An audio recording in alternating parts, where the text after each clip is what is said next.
Fleabag, a monster evolution LitRPG. By someone to forget. In the deepest reaches of the bone pits, a canine seemingly like any other woke up in the ruined remains of a wooden box. With knowledge it shouldn't have, fleeting memories it couldn't reach, and the icy grasp of death crawling up its spine with every labored breath, it simply wished to live another day. Yet, in the bowels of a city built on metal corpses, nothing was ever simple. Gangs, religious groups, loose collectives, dungeon barons, highborn and cultists alike all battle for supremacy in the industrial underbelly of Karmara, blind to what prowls below. For in the writhing clouds of smog none peer into, in the murky, frothing depths of the sumps that none approach, in the deepest reaches of the dungeon that none but the mentally deranged dare challenge, the last wolf rakes its claws through steel and howls to a distant sky. In the lower reaches of the bone pits, under 100 different bridges, pulleys, pipes and walkways of steel, a solitary form lay limp on its side, breathing slow and heavy. Its fur, once remembered in fading memories as a light shade of gray, was now a sickly sheen of green and black, matted and glued together in squishy clumps by the toxic sludge it had trudged through to find something to eat. Its eyes, a beautiful shade of hazel gold, were hazy and unfocused like faded glass. One of its ears was stuck flat to the top of its head by dried waste, and the other was twitching around, trying futilely to listen out for predators. Pus and brown-green chemical sludge would occasionally drip out of said ear, down its neck, and puddle on the floor one viscous drop at a time. Its muzzle was marred by thin-lined scars, infected and trying to scab over. Its nose was dry, unusable, unable to smell anything but the burning stench of waste and acid. Its lungs burned with every breath as if scrubbed with sandpaper. Fleas and ticks marred its numb body, draining it of life one day at a time. An adventurous rat about the size of the canine's leg wandered closer, curiously sniffing at a hind paw. It opened its maw, ready to try and chew through skin. And then a siren blared out from above, red light flooding the small corner, and the rats gathering around the canine's limp form scattered, squeaking as they dived in rusty pipes or squeezed between shifting pulleys.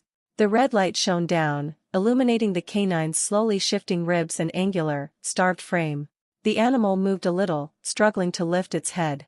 Slowly, sluggishly, it rolled onto its belly, legs still limp under its body.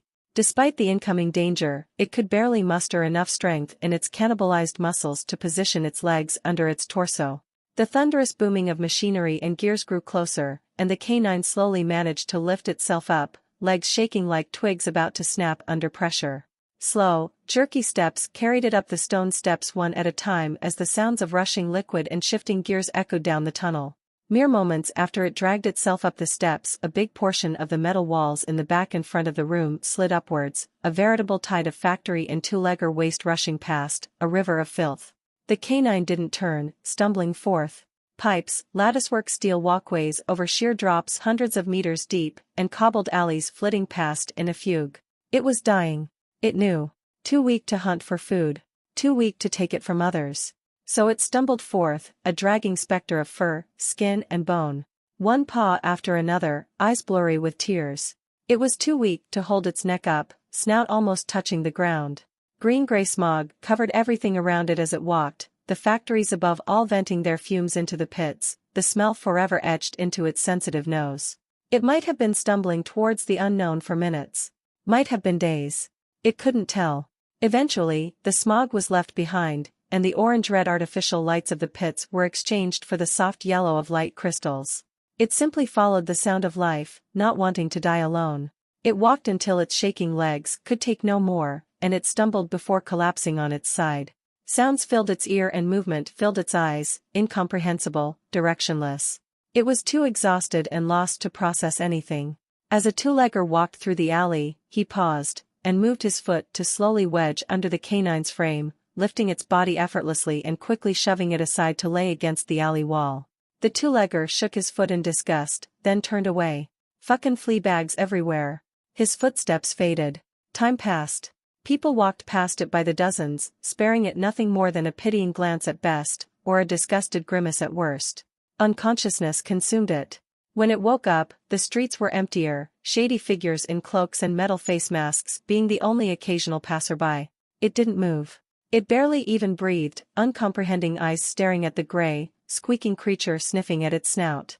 A pang of pain shot through it as the tiny mouse decided to start its feast from its nose, and its malnourished jaws reflexively snapped open and shut with strength and speed born of desperation, rage and fear.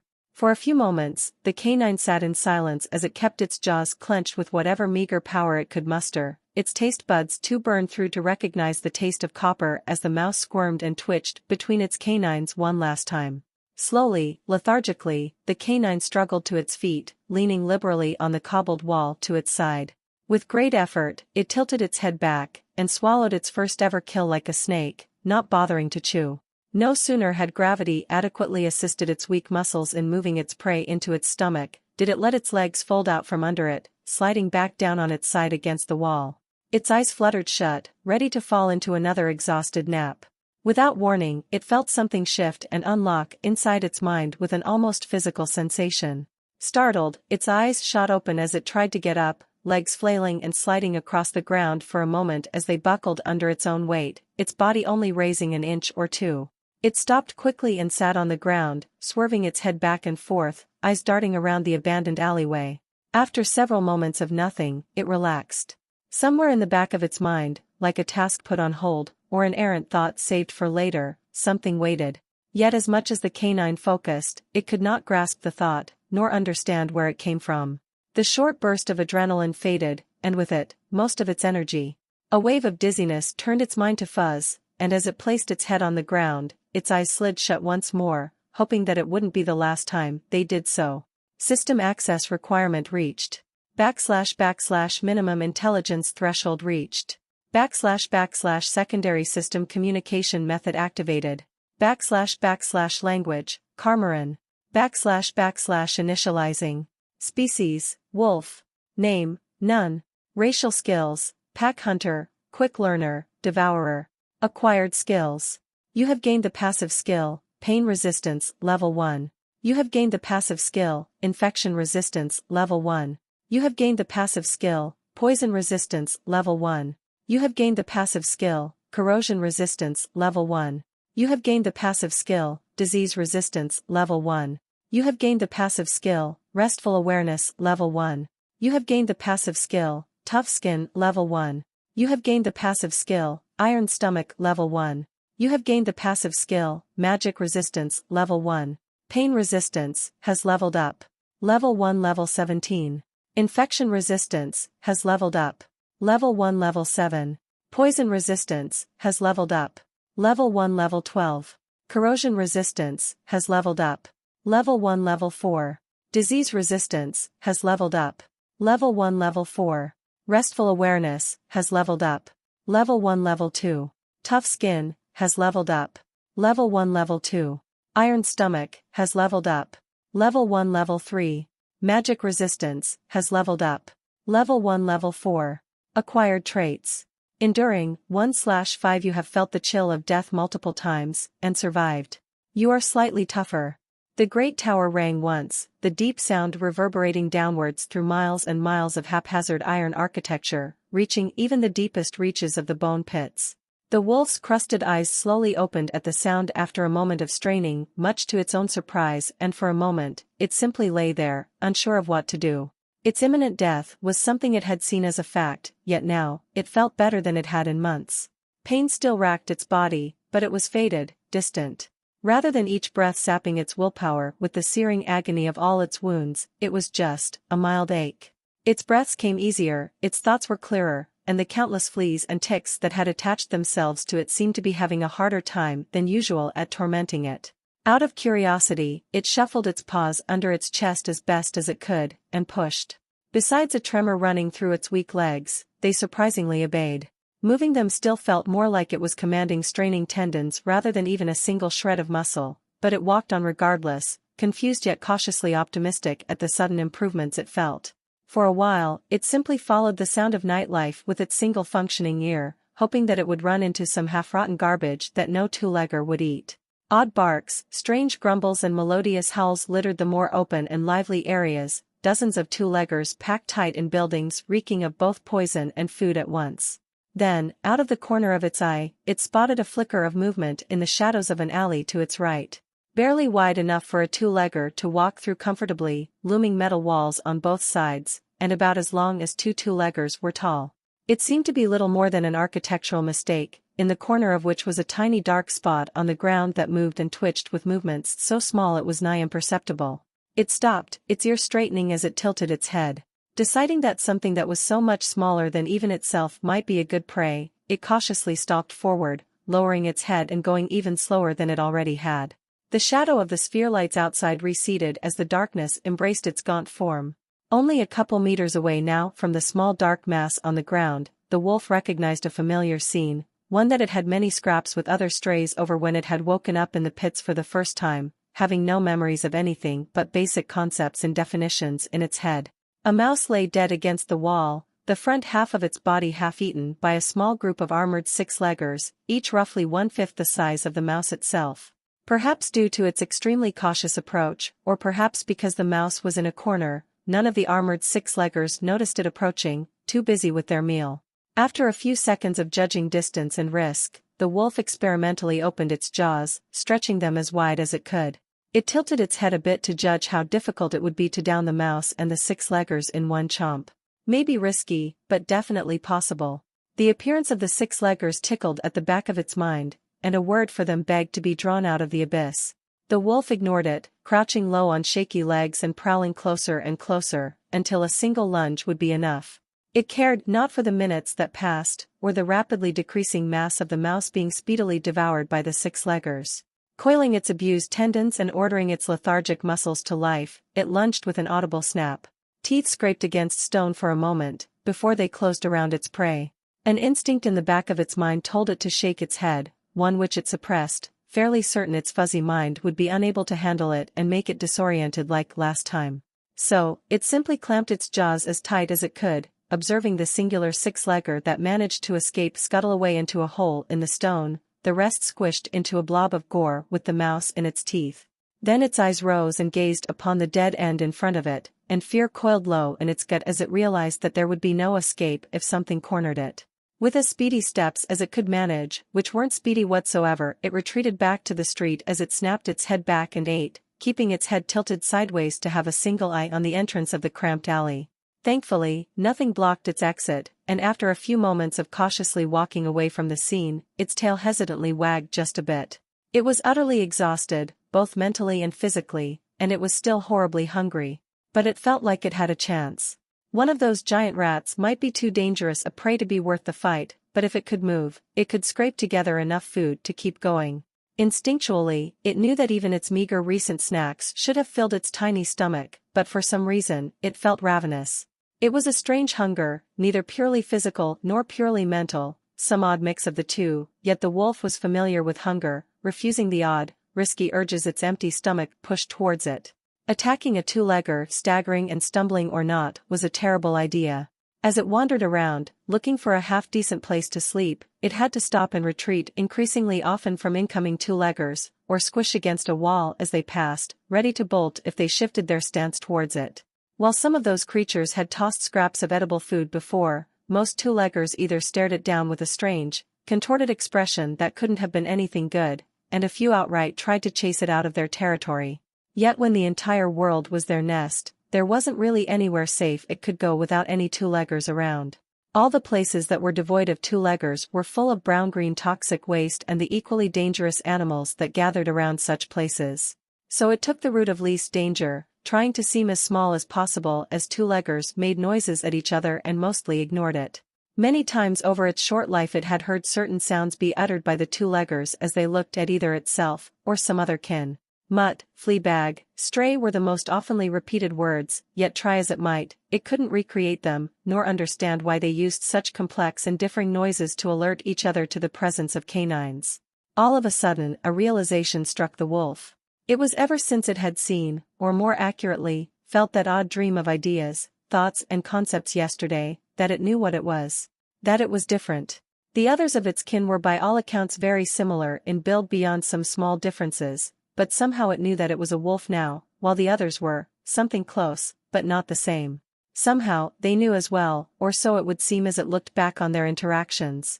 It would explain many things the little wolf had sat and wondered about when it was resting but unable to sleep, either due to a cacophony of machinery, or due to pain. Many times had it tried to ingrain itself into a pack, only to be chased out without a reason.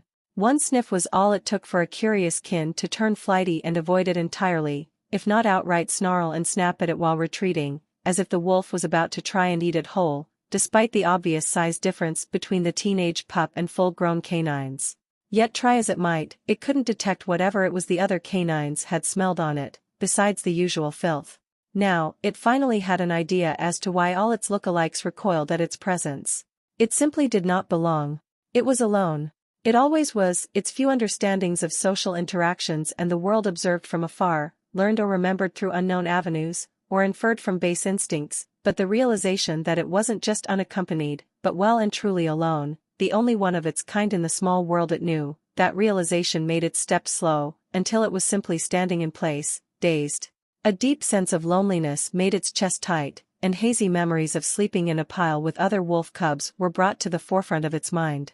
The feeling of warm kin against its fur, their breath tickling its ears, the rise and fall of their chests syncing up as if they were all one single entity, the warm feeling of contentment. It never knew where those dreams came from, as all it had ever known were these streets, bridges, alleys and sewers. But they felt real, and many times they'd comforted it when its mind was trying to soothe its worries over the encroaching clutches of death. Its tail drooped low, and it resumed its wandering with low spirits, keeping an eye out for a decent place to sleep, or any lucky scraps of food. Many alcoves, corners and safe-seeming spots were mentally noted, yet most were too close to barrels of chemicals, pulleys, or various bits of moving metal. All things that it had learned not to trust after it had almost lost its tail when it fell asleep on a gargantuan gear that started moving. Much time passed, two-legger figures clothed in brown and various shades of gray hurriedly moving past and around it, their body language tense and weary. The wolf didn't react to them too much, simply making sure to keep its eyes on errant pipes just in case the two-leggers were being cautious because something was about to break. Two-leggers were usually only scared of other two-leggers, and rarely ever bothered with the wolf, so it simply trudged past them. As long as they weren't looking at it, two-leggers were more concerned with whatever two-leggers did. Its steps slowed, and its parched mouth begged for water, but it continued, ducking into smaller alleys in the hopes of finding a safe spot to sleep, where rats and mice couldn't find it and try to nibble on it. Even if it wasn't that sleepy at the moment, walking while digesting food felt oddly uncomfortable. An idea popped into its head and was almost immediately discarded. It could try to bait the rodents by pretending to be asleep for another quick snack, but it simply didn't have the energy to pretend. The moment it closed its eyes for more than a minute, it would probably fall asleep and wake up with another giant rat trying to chew through its fur like last time, and that just wasn't a fight it wanted to take. Although, maybe it could just sleep in the open? Two-leggers hated rats and mice, and actively went out of their way to kill them. While the feeling of being exposed was. The wolf's train of thought faded away as it walked out of the alleyway, noticed the sudden lack of walls around it from the corner of its eyes, and froze with its palm mid-air as soon as it raised its head, eyes wide open. In front of it was the largest open space it had ever seen, stretching on for hundreds of meters in every direction. Hundreds upon hundreds of two-leggers were flecked throughout the massive crescent-shaped open area, somehow looking like a small number by comparison to the sheer amount of space on display, little more than moving dots from its position.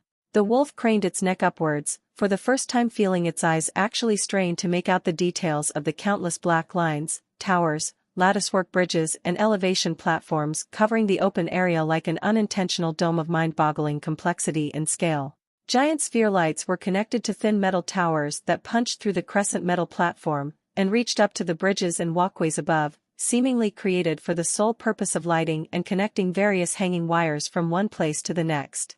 A metal rail framed the platform's edge to prevent two-leggers from falling into whatever was below, and dozens of small structures were dotted throughout the gargantuan area, with bright signs covered in odd shapes. Two-leggers would walk to those odd structures with a half-open front, gibber at each other for a bit, then be given things to carry away, either in bags or directly placed on their back pouches. The things they were given varied wildly from odd, glowy things made of tiny bits of metal somehow stuck together, to long, sharp metal claws, oval-shaped glass bulbs with glowing liquids inside, metal containers with caps on the top, incomprehensible tiny bits of metal, and there was one especially large and sturdy-looking building that seemed to give out nothing but dried, green, somethings.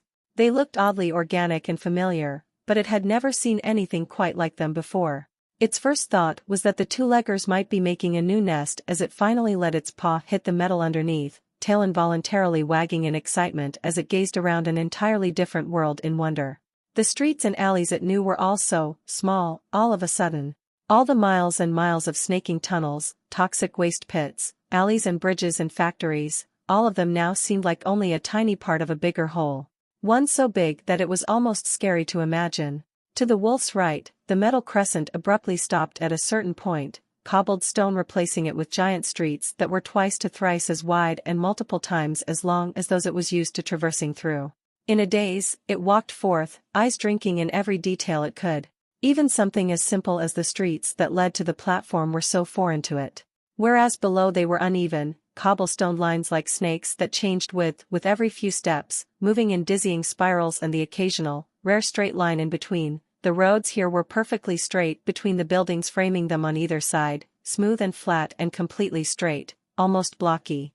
The two-leggers were more varied as well. More colors adorned their odd coverings, their gait was more certain, less wary than it was used to. Without even realizing, its tail had started to wag like crazy as it moved skeletal legs fueled by nothing but excitement, staring in complete disbelief at the colossal tower that the crescent platform was framing. Its eyes felt like they were burning just trying to open wide enough to see the whole thing from one end to the other, even from more than 100 meters away. It watched through the iron framing and glass as its innards shifted, lowering a giant platform to the level above them, before a bridge extended outwards to connect to the level above. Even further above, another platform performed a similar action, barely visible through the smog. Some kind of transportation structure? Or maybe it was building stuff.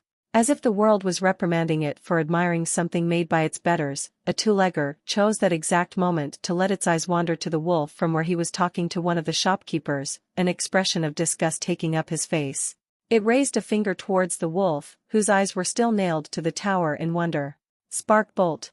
If it weren't for the sound of continuous, deafening pops that accompanied the spell, the wolf wouldn't have had enough warning to instinctually dart forward and to the side away from the loud noise, its weak legs buckling the second it tried to lower its stance and stop its momentum, making it yelp as it tumbled to the ground in a heap of tangled limbs. After a moment of panicked flailing, the wolf scrambled to its feet and dashed back to the alley it had come from with a hurried glance back at the man who shot the spell, leaving behind a surprised pyromancer and an irate shopkeeper.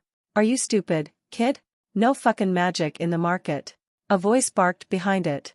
Familiar alleys welcomed it, and after 15 or so seconds of running, it turned its head to see if it was safe. Seeing nothing following it, it wheezed and coughed through still burnt lungs, before stumbling to a dented iron crate sitting discarded in a corner. No sooner had its shoulder touched it did its limbs crumple like wet paper, asleep before it even hit the cobblestones. The wolf dreamt. Images, concepts, names, functions and definitions flashed rapidly before its eyes. The gray mice from before floated and flashed across its sight, and like an unraveling tapestry, split. Its fur, soft and insulative, was broken down, a combination of oily guard hair on top and a thick underfur beneath. The guard hair kept moisture from reaching the skin, and the underfur acted as an insulating blanket to keep the little creature warm. Then in a dizzying flash, it split again. Its nails separated, and he saw the strands of biological material that created them. It split again, its organs, their purposes, even some names like liver and heart being embedded into its mind, knowledge so smoothly placed it felt like remembering something it had forgotten rather than something it just learned. It split again, its muscles breaking apart, its bones splintering to reveal they were made of some sort of hardened connective tissue, its ligaments, joints and eventually, its brain, all being shredded apart and understood on an intrinsic level. A vague notion of choice hung over its half-aware mind, and for a moment, the dream turned lucid. Its mind scoured through the options presented, yet none but one felt like it would be even remotely useful. Much like in a dream where it had no notion of questioning what was happening, it simply moved on, the consciousness retreating back to dormancy. The six-leggers. Cockroaches. The information was far more vivid this time, the names flashing in its mind along with every function and placement in a giant burst of information that nearly woke it from its slumber as it lodged into its mind. The compound eye, the antenna, the metathorax, mesothorax, the abdomen, stylus, circus, walking legs, wings, hind legs, mid-legs, forelegs, laxial pump, cerci, maxillary, palp, tibia, tarsus, femur, coxa, the abdominal segments, and the trochanter, all the knowledge of their functions and their placement on the cockroach was absorbed. And then the cockroach split, its insides unraveling, its complexity almost painful to its mind to comprehend. The ventral cephalic trunk in its head, interwoven around the dorsal cephalic trunk, the thoracic and abdominal spiracles, the lateral, dorsal, and ventral longitudinal trunks that ran down its sides, the atrium, and a few dozen more organs flashed by in its mind, all fitting in such an incredibly small being with the utmost efficiency. The choice hovered once more, and the dream turned lucid. The amount of things this creature had at its disposal were numerous, and for a moment, the wolf simply thought of them all in awe. Yet, the unspoken question it was brought there to answer still hovered. And the wolf hesitated, looking through all the organs that worked like bricks, one supporting the other, all useless without another. All but two. The cerci, thin hairs connected to an internal organ that could sense even the slightest of changes in wind speed and direction. These hairs could not only easily blend into its own fur, the cost of the new organ was low. Of course, by what metric, or how any of this was happening, it didn't know, but seeing as it was a dream, it was not particularly questioning of its circumstances. Then, it turned its focus on the antenna, an organ that would connect to the brain and sense vibrations. It would probably look strange on its head, unless it used the much more effective antennae to replace the whiskers on its snout. With but an errant thought, it also removed the pain receptors from the antennae. The choice solidified in its mind, and its consciousness sank back into sleep. Yet at the same time, it didn't. Sleep was once a complete darkness, coming and going in the blink of an eye, yet now the wolf was in an odd limbo between being awake and asleep, able to feel the sensations of its body, able to hear the sounds around it. Like a flitting, momentary dream, sounds and sensations were combed through and discarded if they were not alarming, and despite the tiny amount of mental capacity such a thing required, the wolf felt safer than it ever had in sleep. In what felt like little more than a moment, footsteps neared, and the wolf's subconscious jolted it, its eyes snapping open. Despite the usual drowsiness that usually followed its sleep, no such thing was felt, its mind and body instantly awake and aware. It turned and saw two small humans staring at it, and it jumped to its feet with far less pain and effort than what such a motion should have required. Not to say it was negligible, but quick movements were but a far-off dream just 2 naps ago. Even its burned lungs seemed to be healing, slowly but surely. The two-leggers seemed to be paying a lot of attention to it, their eyes wide open and focused on it, so it bent its legs into a half-crouch, ready to bolt. The humans were small, but the wolf still barely reached their chest. The half-crouched stance made them stiffen instantly, the small male reaching for a blunt pipe that it had tucked into its skin layers. "Holy shit, it's still alive." One of the humans breathed out. The wolf didn't know what the sounds meant, but the soft tone was sometimes used by the nicer humans who'd thrown some edible waste at it, so it tilted its head as it tried to understand their intentions through the contradictory sounds and body language. Which was something two-leggers did sometimes, it had come to find out. "I mean, we could still kill it. It's got a lot of energy compared to how it looks, but it doesn't seem tough. And it will be a good meal, at least for us. Just, distract it, and I'll hit it on the head real hard, okay? Don't get bit, it looks sick." The male human whispered, touching the quivering, smaller human female on the shoulder. The wolf didn't like their body language, from the way their muscles were tensed to the nervous way they observed it. While keeping its eyes on them and an ear behind it, it quickly backtracked, keeping its body diagonal to the pair, and the humans hesitated for a moment. Then the thin male stepped forward aggressively, only for the smaller female to grab his arm and shake her head, saying something the wolf couldn't catch with its single functioning ear pointing in the other direction. The humans backed away as well, and the wolf's muscles relaxed ever so slightly as their forms fled around the corner of the alley. Looking around, it realized that it was, once again, completely lost. Two-legger nests were too large and too complicated for it to have the mental capacity to map out anything more than a few spots, but simply by finding downward tilting roads and alleys, it could at least figure out how to go to the only place that had any food for it, which were the lower, dirtier bits of the human nest. Part of it hesitated to return, remembering the rivers of thick burning sludge that separated the lower parts, yet it was too weak to go anywhere but there. Two-leggers were oddly wasteful, and while rare, it wasn't entirely uncommon to come across dead bodies that had been flushed down from the upper parts of the iron nest. The variety was fairly large, ranging from winged creatures to two-leggers, to canines or scaled creatures. The small, squirming creatures eating them were even a decent snack, if a bit repulsive to its instincts for some reason. Maybe once it grew a little, it could hunt rats. Or an isolated two-legger, though it wasn't sure if two-leggers were protective enough of their nestmates to hunt it for doing so, so until it knew, it would probably continue avoiding them.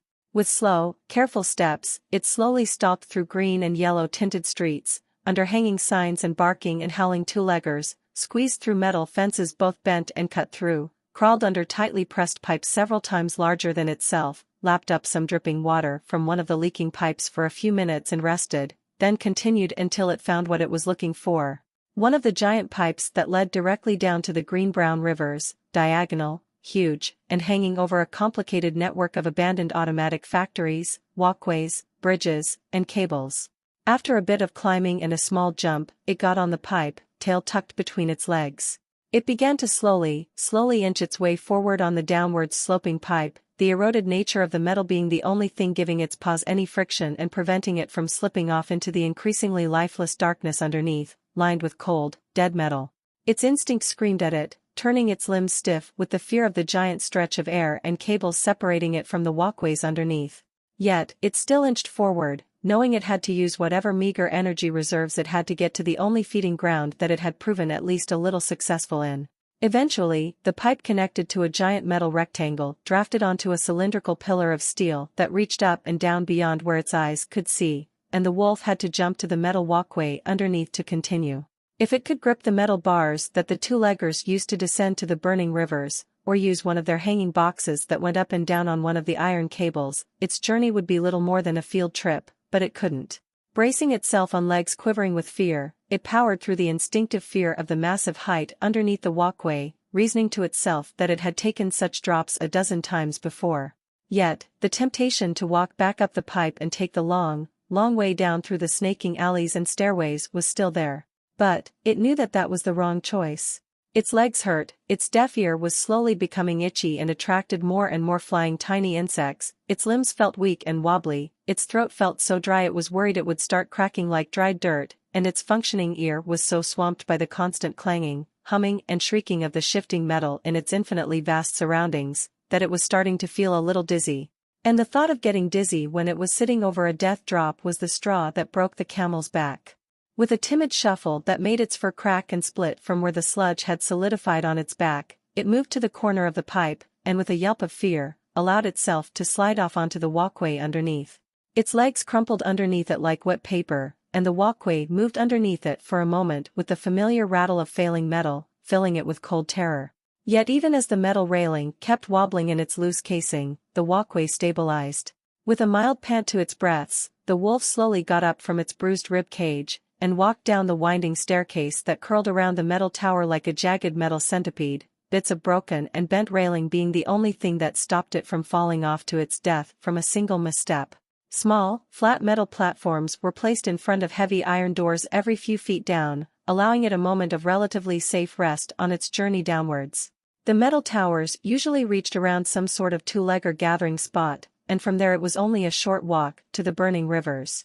An entire hour of cautiously walking downstairs, resting, and repeating later, it finally reached the bottom. A few two-leggers were drifting around the giant open area around the base of the tower, all covered head to toe in extra skins, with glass and metal coverings over their faces. Some of them were checking up on some of the two-leggers made of rock, waving their hands around and touching their glowing bits, repairing the erosion and cracks, before ordering them around to continue whatever it was those things did. The wolf really disliked those things. They were shaped like two-leggers, but narrower and shorter, their limbs being able to shift and extend with a sound like grinding gravel, and despite moving, cleaning drains and hauling waste into the burning rivers like living beings following their instincts and orders, they weren't alive. They were just moving rock. It made no sense, and it was just unnatural. But they weren't dangerous. The few times it had seen some living things in the area attack them, they'd just ignored the animal until it gave up. So the wolf stalked around the edges of the square, avoiding the scant few two-leggers hanging around and repairing their deformed stone duplicates, and sought to find a place to rest for a while. In just less than a minute of slow walking, the sounds of life and activity were drowned out under the cacophony of shrieks, groans and rumbles of the surrounding machinery. Bent pipes leaked foul-smelling liquids into the cobbles, exhaust pipes snaked towards the walls of the pits and shot upwards, hidden behind a mess of scaffolding and wires from which the humans repaired and maintained them. Barrels of dangerous green liquids were thrown haphazardly around every corner with space, waiting for a stone two-legger to come pick them up and empty them into the metal boxes that emptied their contents into the burning rivers. Some pipes would expel a fine, odd-smelling mist with a menacing hiss, which the wolf avoided out of sheer caution. The humidity of the environment was staggering to get used to, but after a few minutes, it grew accustomed to it. It found a spot relatively free of danger, hidden behind some sort of segmented cylinder surrounded in spiraling wires, and crawled under the half-hanging mass of wires that ran into it, appreciating the warmth of the odd machine. It fell asleep almost instantly despite the dirty water soaking into its paws and chin. In what felt like little more than a few seconds, a crackling sound woke it from its sleep, and a menacing sound somewhere between a hum and a buzz made it panic, scrambling out from under its cover to run away. After it moved away a few meters, it turned and stared at the cylinder where the sound was coming from, the volume getting higher and higher. And then, with a deafening crackle that made it yelp, arcs of white shot out from the top, flashing to the water with speed it couldn't fathom. And straight to its paws, still partially submerged in dirty water. A pain sound like a high-pitched yowl ripped itself out of its throat as its muscles seized, feeling like 1,000 needles stabbed themselves into its hide and dug into its bones. Despite its seizing muscles that contracted and tightened without a goal, it managed to jerkily stumble and fall away from the puddles of water, partially due to how little meat it had on its bones, and it half-crawled, half-stumbled away from the scene with its tail tucked between its legs, which were barely responding to its orders, still twitching and buckling. After sitting panicked for a few moments as the shocks faded, it snarled, its head turning wildly to see what hurt it. After several moments of nothing, it relaxed a bit, its senses not picking up anything dangerous nearby besides the still oddly buzzing machine. The wolf was about to continue, to go and find something to eat or just find some spot to finally sleep uninterrupted for just a few hours. Until a certain sound pierced through the now faint buzzing in the background of its grimy path. The squeaking of a rat. It turned around, ready to bolt, and after a moment of confusion, its eyes wandered back to the machine.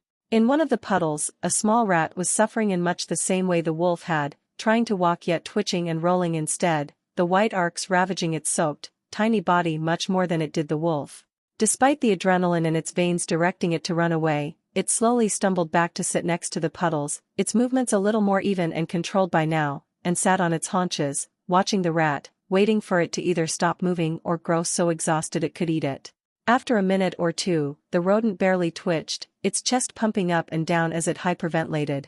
After 5 minutes, shallow breaths and weak twitches were all that signified that the rat was still alive, and the wolf crept forward, wary and uncertain of if it would get shocked again. Slowly, it put a paw in one of the puddles, and a minor shock burned through its nerves as it yelped and jerked back a bit. Its curiosity overcame its hunger for now, and it moved back to the puddle, very slowly putting its paw next to the water. Nothing. And then it slowly put its paw in the water, and despite being ready for it, the wolf was still startled by the shock, retreating a couple steps back as its mind struggled to understand why this water looked normal but momentarily took over its limbs and made them hurt. It stomped its paw on the ground a bit to get rid of the numbness, and it was fine again.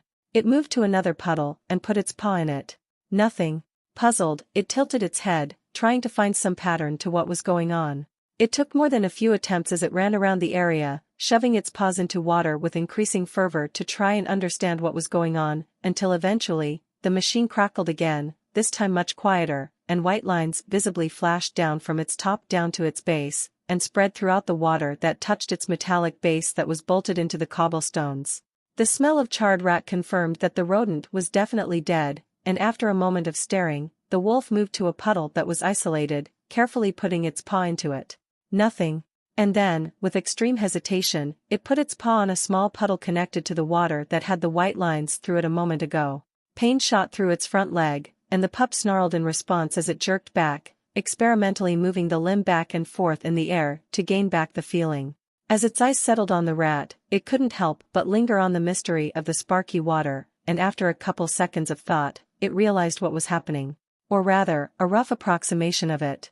After bracing itself on its bad paw that had been shocked a bunch, it leaned forward over the puddle, and quickly put all of its strength into a swipe with its good paw, managing to batter the semi-fried rat out of the puddle with only a few minor shocks to its leg.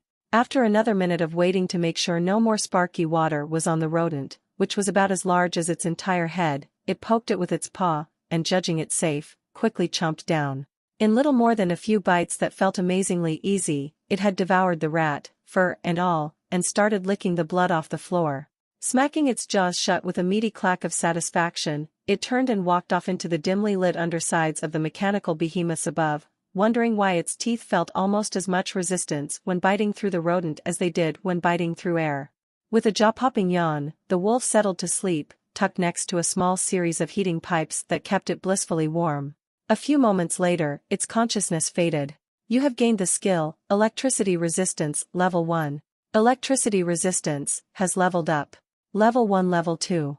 The wolf dreamt once more, seeing the rat it had devoured be deconstructed piece by piece in its mind.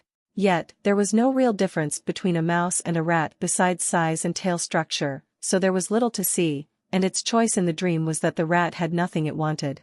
The odd lucid dream faded, and for the first time in the last couple days, nothing had appeared to disturb its sleep besides the usual annoyance of the flying little things. Hours and hours passed, and eventually, it opened its eyes, feeling well rested for what must have been the first time ever. It had no frame of reference to know how much time had passed, no sun to indicate, but it felt like it had spent the better part of an entire day sleeping, based on its internal clock. Wasting no time, it got up and walked towards the faint sound of rushing liquid, a strange sound that barely slithered out from under the all-encroaching cacophony of pounding metal. Its paws pounded against humid grimy stone at a steady trot, feeling solidified waste tickle against the underside of its paws from where it had fused into the mossy stone and tainted it brown-green. The noxious scent of fumes invaded its nose, which was probably both good and bad, as it meant its nose was healing from the burn, but it also meant it could smell the foul scents of the rivers again. Meaningless shapes of uncountable varieties and dizzying complexity surrounded it, but besides a cursory glance to ensure nothing was about to break and hurt it, it continued through them, the sound of rushing liquids getting closer and closer. It ducked under a pipe so hot that it released faint white wisps of steam as the surrounding moisture settled on it, and a 45-degree angle incline met its eyes, which turned into a far less steep angle a few feet down, and met in the center with another identical incline on the other side. Right where the two inclines met, a canal lined with lead directed the vast majority of the river, with bits that overflowed usually sliding back into the canal from the downward trending walls. How it knew what a canal, or lead was, it didn't know, but questioning things had never given it anything but a mild headache, so it left it alone. Dead and rotting bits of blackened meat were strewn all around the edges of the canal, interspersed with dissolving, unidentifiable materials of less organic origin. Some parts of the river frothed and churned as if alive, the liquids interacting and reacting with each other in a cacophony of sizzling, boiling, and light screeching when the most volatile of the liquids met the lead. Glowing green insects buzzed all around the rotting corpses, undulating and covering them from top to bottom, carrying with them the pungent miasma of decay. Bits of slowly evaporating green-gray foam were strewn about on the edges of the canal, and brown slugs the size of the wolf's front legs were gathered around the foam, hooked tentacles slithering out of their undersides and prodding at their surroundings as they walked, occasionally finding some organic material and dragging it under themselves to dissolve it in mere moments. Some slithering vines twisted, their needled leaves piercing into slugs that wandered too close by, before the vines contracted and wrapped around the squirming slugs, after which too much glowing plant matter was covering the slug to see what was going on. The wolf tilted its head as it stared at the plants, finding them oddly familiar, and after a few moments, it remembered the organic, dry-looking green stuff that one of the metal buildings above was giving out to the two-leggers, back when some human threw orange sparks at it. It continued observing the river as it turned its body and walked up towards the source, hoping that the droppings near the top would be less dissolved, rotten, and less dangerous to eat. It wasn't exactly sure of why, but the closer one was to the top, the less dangerous the river's liquids were. Maybe the liquids simply didn't have enough time to grow and become stronger, it wasn't sure. That also presented the problem of less scavengers and more predators lurking about. In an area like this, the only things that could be around the more dangerous rivers and survive were either scavengers like the things it saw below, or stronger creatures that had adapted to the environment, like those brightly glowing chubby things that jumped around everywhere, the 8 tentacled things that stuck to the bottom and waited for things above to come so they could drag them under and consume them, and the utterly terrifying behemoths that were those scaled quadrupeds with maws twice as large and long as the wolf's entire body. It couldn't even hope to compete, so it was simply going to see what kind of things were around the river, and if they were dangerous, it would return to one of the bridges that went over the canals, and go look for a less risky choice. There were many burning rivers in the nest, and it didn't have any desire to risk its life in a futile fight against the river dwellers. After a couple hundred steps more, it confirmed its suspicions, and backtracked in disappointment, hoping the next river was less scary. It eventually found one of the arching bridges, and crossed over the canal safely, only having to avoid a single stone two-legger on its trip to the next canal. Unfortunately, from just a glance, it could tell that the river was only a tiny bit less dangerous than the last one, so it moved on to the next canal, its legs screaming for rest, its tendons feeling sore somehow. Thankfully, it was rewarded for its efforts, the next canal being about as safe as it could reasonably hope for. Besides a couple of those dangerous plant things in the corners that it knew how to avoid, and a couple slugs, it was fairly safe. The flies would burst into green burning liquid if the wolf hit them too hard, so it had to approach some of the dissolving organic bits with caution and slow steps, lest it jostle the things too much and they'd burn another hole through its fur. With cautious steps and a single upright ear, it crept forward, checking the washed-up bits of scrap food it could find. A couple brave rats, dissolved down to their hind legs and covered in flies, some strange black winged thing that was half-eaten by the wolf stopped as it realized that it suddenly had a name for the flying things, out of nowhere, so naturally that it barely noticed as it used the word inwardly. Flies. Deciding not to dwell on it, as per usual, it resumed walking. Not wanting to waste the food while it was still there, it slowly moved its snout to prod one of the half-eaten rats, making the green glowing flies scatter, some of them trying to settle on top of it and its foul-smelling ear.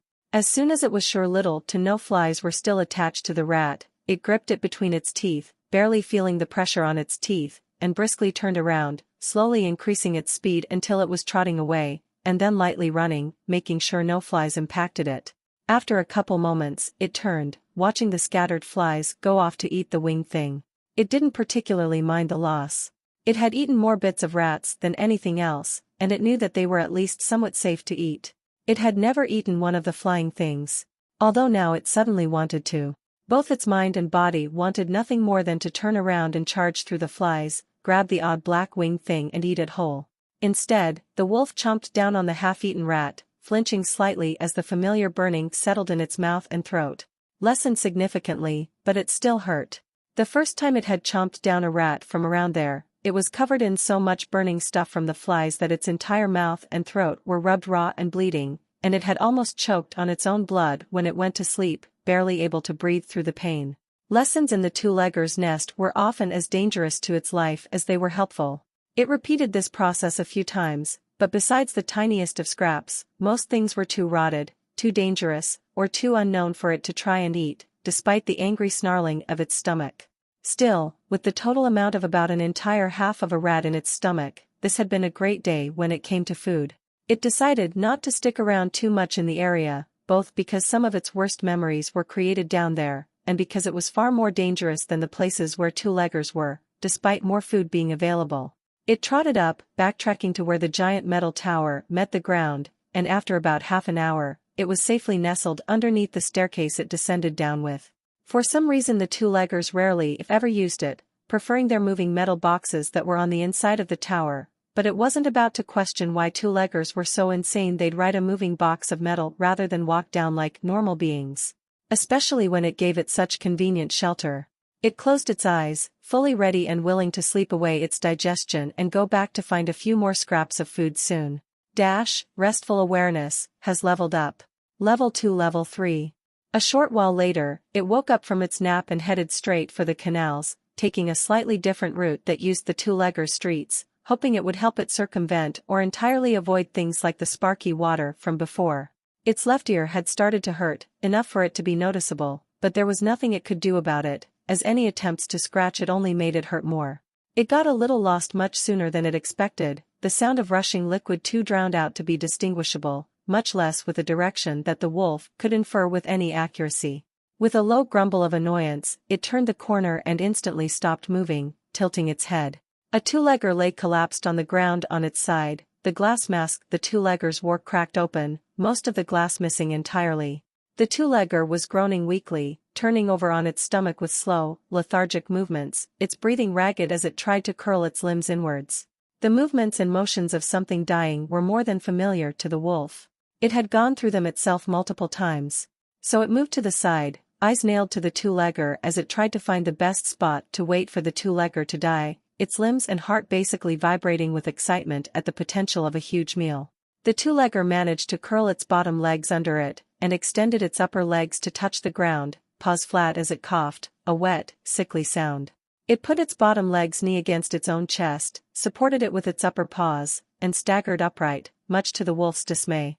It leaned on the wall for a few steps, each one slower and more unstable than the last, until its knees buckled, its grip on a pipe turning its body to drop on its back.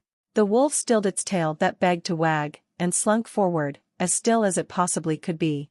The two-legger's motions were oddly reminiscent of the rat, it thought, as it watched its ribcage expand and contract with heaving breaths, shallow coughs shaking its entire body. The wolf moved up against a wall, and sat on its haunches, slowly becoming more confident in the two-legger's inability to harm it, so much so that it sat on its butt just a mere couple feet away, silently watching, its eyes boring a hole through the two-legger and its right ear pointed up. 2 minutes passed without much change, and the wolf started feeling nervous as time passed and the human refused to die, wondering if one of its kin would come and take away its meal. Not only that, the more it waited, the higher the chance some stone two-legger would come and save the human. It didn't know the capabilities of those things, nor if they would even bother helping the two-legger, and it definitely didn't want to find out. After a shuddering breath, accompanied by a dry-sounding cough, the two-legger's head lolled to the side, its eyes settling on the wolf, who simply stiffened and went even more statue-still than before. A halting series of tiny coughs came out of the human, something that humans did when conversing happily with each other, yet the sound was oddly bitter. The wolf didn't know what the two-legger was trying to say, nor did it care too much, just hoping it would die already without it having to risk its safety by getting close and biting it. My mother always said that. The Keeper of Oblivion sends a different vision for everyone.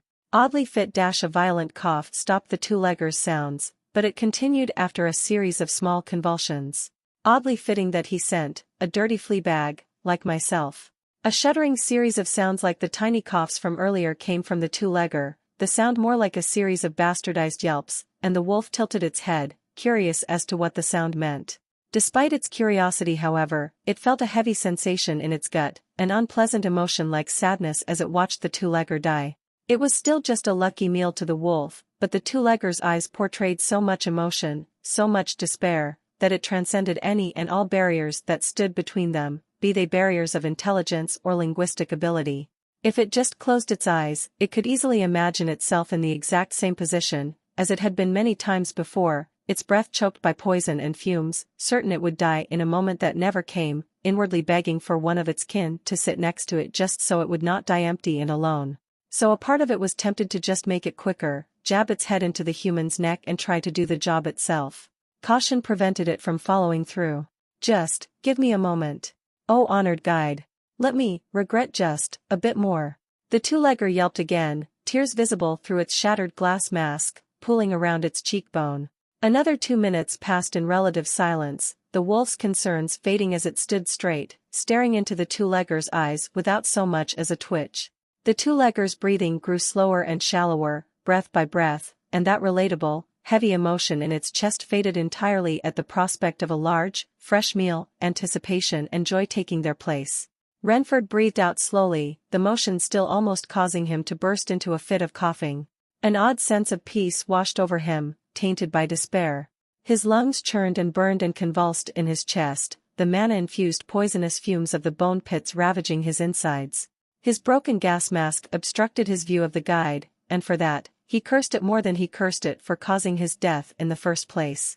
Never was a religious man, never been a real man in general. Yet how could he deny what was in front of him? How could he not curse his mask for not allowing him the final wish of a clear look at the servant of a god? Another sob threatened to escape him as he felt death come ever closer, his legs growing numb and cold, yet burning at the same time.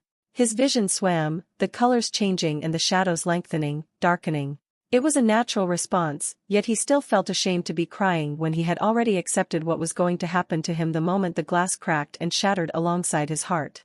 Through teary eyes, he tried to focus on the guide. It was beautiful in the way few things could ever be. Wondrous in the way something could only be when one knew their time was running out, and every millisecond was precious and beautiful, when every image could be the last they'd ever see. The guide stood above him, towering over him despite its small stature. Its form was gaunt beyond belief, little more than a skeleton draped with a hide of matted fur that was darker than darkness itself, like a torn hole in reality. The utter stillness of its form was that of a tree standing tall in howling gales that tore the earth around it asunder, an eternal presence that could never be displaced. Its youthful eyes gazed into his own, the deepest, most wonderful shade of gold he'd ever laid eyes upon, like liquid churning honey, like the golden glint of lost wealth, like the warmth of a campfire in a frigid winter storm, like forgotten summer sunshine and the bottom of a glass of shared beer, like the scent of midday harvest and the bittersweet sound of Aline's laugh. The guide gazed down upon him with a faint, cold sense of compassion. No, not just compassion. Of understanding. Like a kindred soul that had felt what he was feeling now, like it knew what he was going through, like if only by the tiniest pluck of the strings of fate, their positions could have been reversed, and he would have been the only one in the entire world to sit by its forgotten, fading soul, and guide it into the embrace of oblivion. What was the prayer? He whispered, his mind fuzzy and his senses fading, the wondrous sight of the guide growing murky. Ah! He remembered, whispered words spoken before a flaming pyre, his mother's warbling voice the only thing to keep him grounded. No, that prayer was for those who couldn't pray for their own souls. One that was spoken if you wanted to be sure of the fate of your loved ones. Yet, he knew that nobody would speak the prayer for him. There were none left. The one he was looking for while he still drew breath was another, something half forgotten, written in a book he'd placed on his mother's pyre with a bitter glare. As I was lowered to the cradle, take me to my grave. Thank you, O leader of the broken, guide to our fading souls, may I pay the toll. O revered, his mind grew fuzzy once more, trying to remember the rules. Yet, an outside force nudged him ever so slightly, and he remembered. Sincerity was all that mattered. Hound of oblivion. He breathed out, so low he feared the hound didn't hear him. Yet, its eyes widened, its pupils growing smaller as beautiful gold spread across his vision, its fur standing on end in reaction. He twitched the smallest of smiles, happy at the acknowledgement. With his next breath, his heart stopped. Hound of oblivion. It whispered, its tone strange and full of an odd sense of awe. A familiar sensation washed over the wolf, whose eyes widened, its fur standing on end in a wave as a shiver washed over every inch of its skin. The abstract notion of a choice clawed at its mind as the world froze. It lacked the complexity of its dreams. It lacked the flexibility, the understanding of what exactly it was being asked.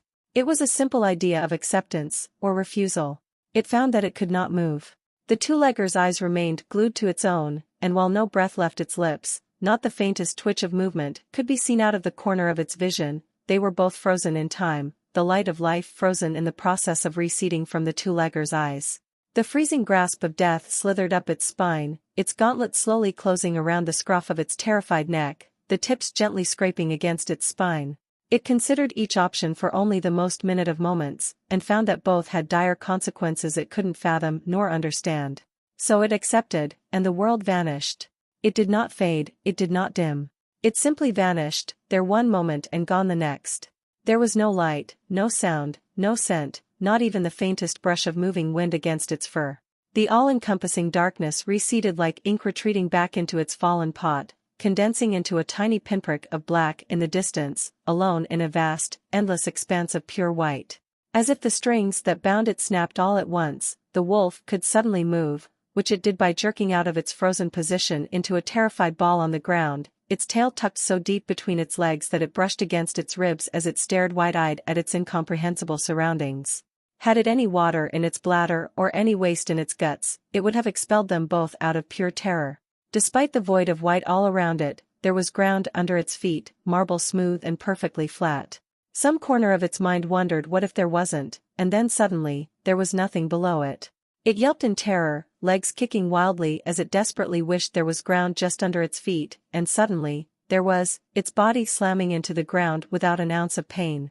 For many, many minutes, it simply curled into a ball and hid its face under its paws, beyond terrified, and uncaring of the faint sensation of something being tethered to its very being, floating above it. Yet, after what could have been a second or a century, nothing happened, and it slowly unfurled itself, phantom nerves making it vibrate in place. Because something called it forth, the small point of black in the endless white filling it with understanding. It was a guide, and it had to take the two-legger's soul to the darkness. With just a thought that it wished to complete its goal, a single step suddenly placed it in front of the sphere of pure darkness, a gargantuan sphere millions, billions of times larger than the wolf, towering so high it was difficult to even tell that it was a sphere rather than a curving mantle that passed above it to become one with the sky. It simply knew that it was. And out of the sphere, a two-legger's foot stepped out, followed by its shin, its knee, a second foot, and in one incomprehensibly long stride, a pitch-black titan towered over the wolf, its head so impossibly far away that were it looking, its eyes would never be able to catch even the faintest glimpse of it. But it wasn't looking. The moment the giant's chest stepped out of the sphere, it nailed its eyes and snout to the ground in a show of submission, trembling from tail to snout in terror. Silence. Silence, like the world itself had ceased to exist. And then, youarenotoneofmyown. The titan blinked out of existence, and in its place stood a giant wolf, 10 times taller than itself, made of pure darkness, nothing more than a vaguely canine silhouette against a stark white background. THISFORM, THISVOICE, ITSHOULD, BELESSAGONIZING, TOCOMPRHEND. It spoke, its tone intrigued, its voice drilling into both its ears like the scrape of screeching metal, low and rumbling like a landslide, like grinding boulders tempered by a snarl, like gnashing teeth, yet paradoxically like complete and utter silence. If the previous sound was an incomprehensible cacophony of thunder, this was a comprehensive noise under layers and layers of conflicting elements that made its stomach churn. A migraine started to pound in its temple as voice and words finally registered, and it whimpered, flattening its body as much as possible. WORDSARESOMENINGLESSWHENSPOKENTOTHEWEAK. The titanic wolf rumbled, and a tendril of shadow extended out of the side of its neck, before whipping towards the trembling wolf at a speed that was completely invisible to its naked eyes, both of which refused to leave the titan's paws, each bigger than its entire body. Yet instead of the tendril annihilating the wolf, it simply passed through its chest, and connected to its soul, prodding around like a needle. A vague feeling of violation, of terrible, terrible discomfort swept through the core of its very being, and the wolf shuffled, trying to make itself even smaller, hoping that it could just escape the odd nightmare it was stuck in. Not a nightmare. A simple thought invaded its mind as if it was its own, like a reply, and it stopped thinking, every ounce of its attention focused on the visual aspect of emptiness in front of it, clearing its mind. Yet, the thoughts continued to come. Impressive, to empty your mind like that while so terribly frightened. You could have been a monk, were you a human like your charge? Human? The two-leggers were called humans? Yes, but that doesn't matter. You do not understand the gravity of what just happened. Child of Fenrir, devourer of the maw, it has been a long time since I last saw one of you. The tone was soft, laced with history and feelings it had never felt, wondrous and expressive in ways mere thoughts and sounds couldn't be. The being tried to further invade its mind and try to plant something, and the wolf's meager mental resistances raised as it tried to force the being out of its mind and soul, yet the battle inside its mind might as well have been an ant trying to hold back a dragon. But the being did stop. Him. Have it your way. I'll just speak. Its thoughts, whether they were its own right now or not, rung with amusement. Now, allow me to give you another choice. You did the work of one of my guides by accident, without being able to understand what you were agreeing to. That odd rune in your skull prevented me from putting the information of what each choice presented into you, at least not without killing you on the spot. What that choice was to become one of my own. Or to reject the responsibility and opportunity that man had given you, and forever be barred from entering oblivion, doomed for your soul to continue reincarnating throughout the cosmos, unaware of your past lives until the very moment your soul detaches from your vessel, only to forget once more the moment you begin again. The curse of life, discarded. The wolf squirmed, but remained in its submissive pose, its mind swimming with questions that the being saw, but left unanswered, almost amused at the wolf still uselessly trying to force it out of its head. You are too small-minded to even understand most of the words and concepts I'm saying, and I can only shove so much knowledge into your skull without breaking you when there's another influence already in there. Normally, this wouldn't matter. But I will admit to bias. I miss Fenrir's children. They brought me so many. I will give you a choice, a clear one. For bringing me this man's soul, saving my guides the tedium of doing this themselves, for being one of, and the last of Fenrir's pure-blooded children, for involuntarily giving me something new to see, you can take this man's toll, a fraction of his soul, and grow your own with it. Additionally, I will give you a little gift of my own, and send you back to the corporeal realm where you belong. Or, you can commit to the choice you've already made, and become one of my guides.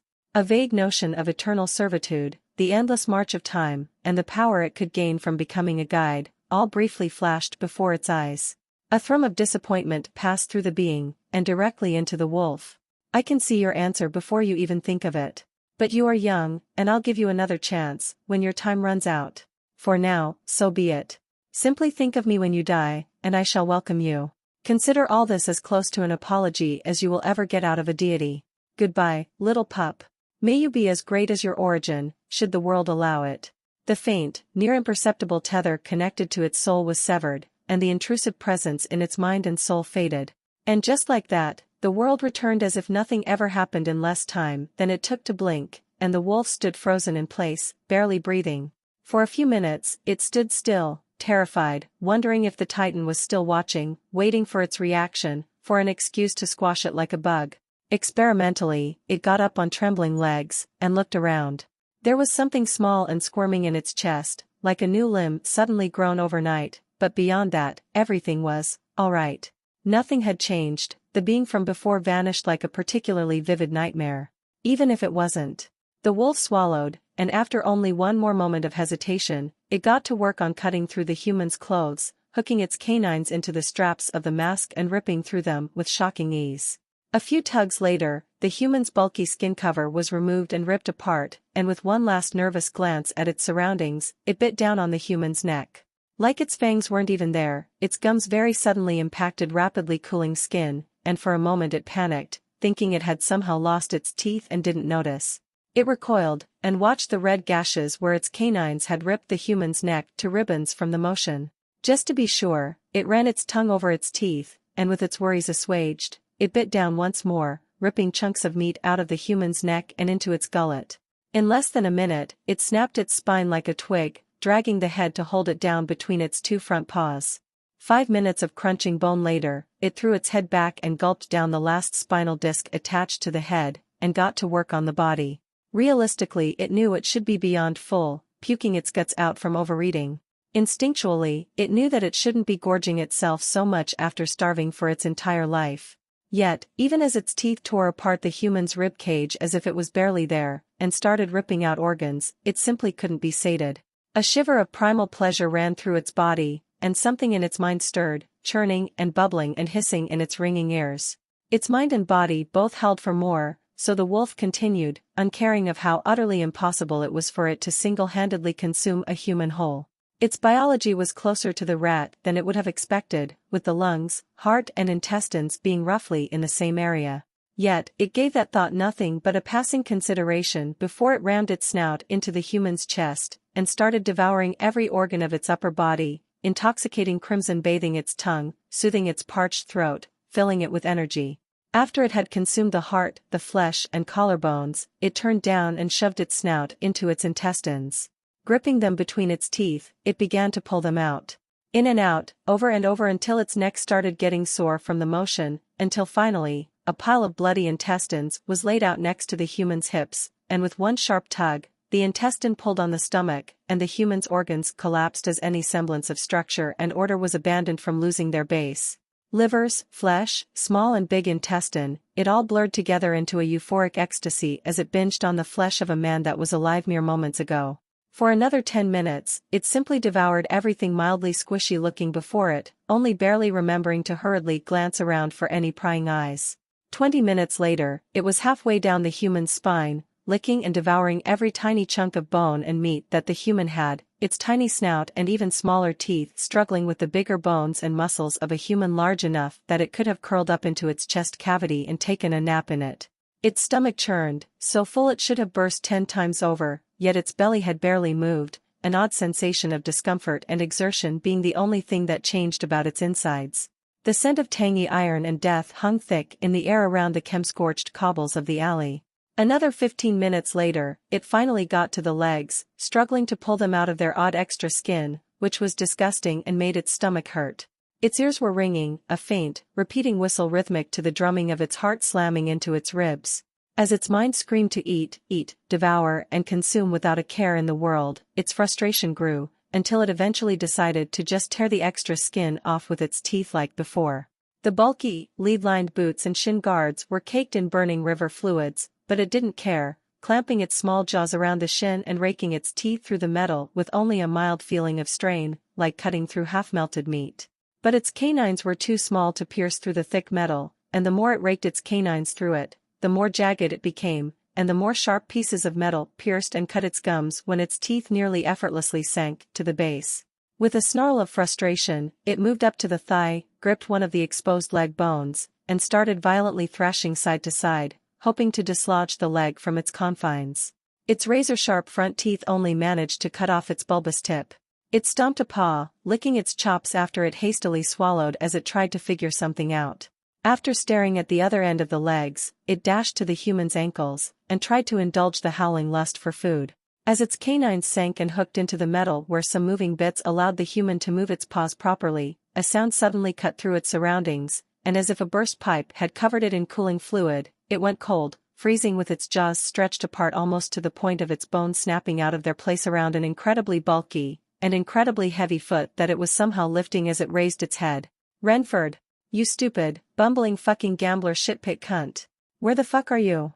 A gruff human voice screamed from just around the corner, and the wolf stood in place dumbly as it turned to look at the deafening roar, its fur standing on end with such intensity that it almost hurt its skin. It had to run, to hide. The human sounded furious. The small, squirming limb inside its chest bubbled and writhed, responding to the wolf's overwhelming fear, but in the split second between the human's shoulder coming into sight, and its internal panicked screaming to hide in a place without a hiding spot, something clicked deep in its mind, body, and the limb it suddenly knew was its very soul. A sensation like when it got shocked by the sparky water spread through its body, yet instead of pain, it brought satisfaction, like the sensation of an unused muscle finally making the neural connections necessary for the wolf to use. How the wolf used the new limb was less than useless. With nothing but the panicked thought of hide, it spread out of its chest in an instant, sputtering, dissipating and breaking, some parts of the feeling washing over its fur while others lost contact and dissipated in the air. As if in slow motion, the two-legger turned the corner and froze. Across a short, L-shaped alley whose cobblestones were utterly soaked in blood and tiny bits of viscera, only about as wide as 2 men were tall, a small blood-soaked creature with wide, gleaming pools of hazel stood. A limb covered in lead almost as large as its own body hung out of its overstretched jaws that had clamped onto the metal, covered in flickering, chaotic spurs and bursts of pure darkness, looking at an equally frozen human who stared back in muted horror. The wolf broke first, hastily putting a paw on the leg in its mouth and kicking it out of its jaws that couldn't stretch further with a shriek of rent metal, and without even a snarl, it turned tail and ran so fast it had trouble not slamming into the walls of the alleys around it with every turn. It didn't know for how long it ran, it simply kept going until the shouts of the human in the alley faded, and then the sudden burst of strength it had obtained during its feeding frenzy started draining out of its body, until its limbs started buckling, barely managing to correct itself before it went off tumbling into a wall as a ball of thrashing legs. Yet, it continued running, albeit slower and clumsier. Eventually, it saw a square-shaped hole into one of the metal walls, where some sort of patchwork repair had taken place and promptly failed again, and it dived in without a second thought. A giant mass of cables covered in some bendy material embraced it like a mattress, and despite its previously terrible experience with wires and sparking stuff, it couldn't help but appreciate the warmth of the pipes above its head, the cooling blood covering the entirety of its upper body rapidly crusting on its fur and freezing its skin.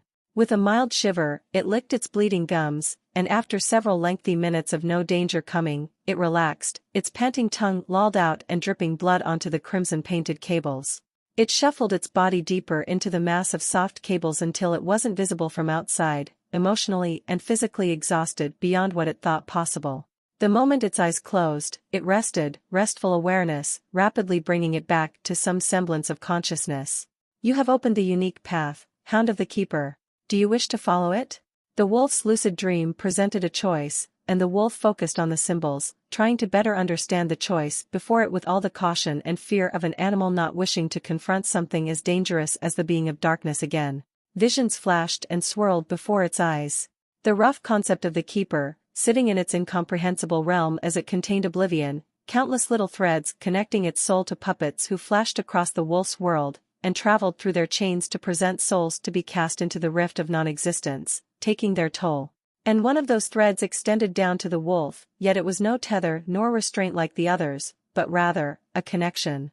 And through that connection, the keeper would accept a trade. The wolf could expend some soul to channel the essence of oblivion through its own soul, and expel a weaker, diluted and finite version of it.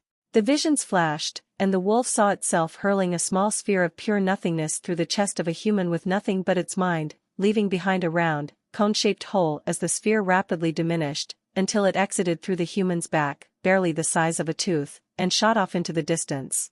Another scene depicted a spear rushing through the air around it whizzing by so quickly that splinters of wood split off and disappeared. And just before it slammed through the wolf's head and skewered it, a large, roughly circular film of undulating darkness quickly formed in front of the wolf, the blanket of darkness diminishing into a paw-sized hole of nothingness as the spear simply disappeared into it in the blink of an eye, before fading away to nothing, a tiny bit of soul returning to the wolf. And finally, it saw itself use the odd thing it had done before, when the human surprised it, but flawlessly. It took the essence of non-existence, and like tearing its fur off, took away its echo, a harmless darkness that covered the wolf like a second coat of fur, turning it into a being whose footsteps brought no sound as it stomped on thin pipes without even a whisper of banging metal. And then, with fine control the wolf could never manage right now, it saw itself dashing around the lower canals as nothing but a vague shadow, barely visible by only the fact that it was moving at all. Just as it thought that, the vision changed, showing how it looked when it stood stock still. Or rather, it felt like that was what was being shown, because even the wolf couldn't figure out where its body was supposed to be in the vision, until a black bump on top of a nearby pipe several feet off the ground suddenly got up on its legs and walked off into the darkness. The instant the vision ended, the wolf accepted with a sense of giddiness and awe it had never felt before, its tail wagging in its sleep. You have obtained the unique path, Hound of the Keeper. You have leveled up. Level 0 Level 1. You have unlocked attributes. Attribute points available, 1. Base attributes. Strength, +0. Speed, +0. Dexterity, +0. Endurance, +0. Perception, +0. Resolve, +0. Intelligence, +0. Soul, +0.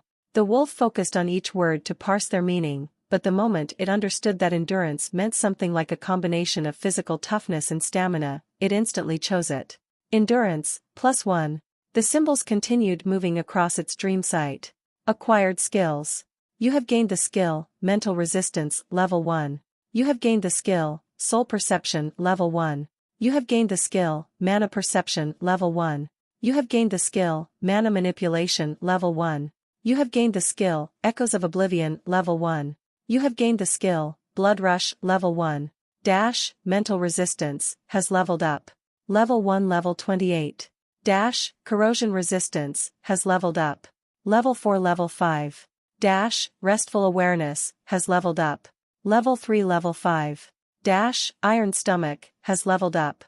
Level 3 Level 4. Acquired titles. Witness of Divinity, you have seen a being of divine nature in their own realm, a tiny glimpse into the truth of the world itself. Your illuminated gaze pierces through any and all falsehoods. Acquired traits. Timid, 1/5 you have fled from danger equal or lesser to yourself multiple times. You are slightly faster when fleeing, and are slightly slower when attacking. Scavenger, 1/1 you eat the unwanted remnants you can find rather than what you can hunt, trade, forage, cultivate, or steal. You are harder to notice when intending to scavenge. The wolf mentally went through all the changes and roughly understood what had occurred as it swept through them, its mind unable to read the text but deriving meaning and information from them regardless. Blood Rush was essentially that sudden boost of strength, endurance and speed it had gained when it started trying to eat the human's legs, something that could be activated with a thought, lasted for maybe half a minute, and the wolf had to wait for a while to be able to use it again.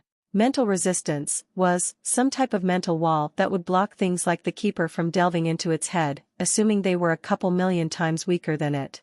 The skills with mana or soul in them only provided it with definitions and ideas so abstract and strange, it couldn't make heads or tails of them, only that they were about seeing and moving whatever mana and soul was. It kept reading, and paused when it finally understood what Timid was describing, after a few moments of focusing on it. Was the human who was roaring and screaming equal to it? Or lesser?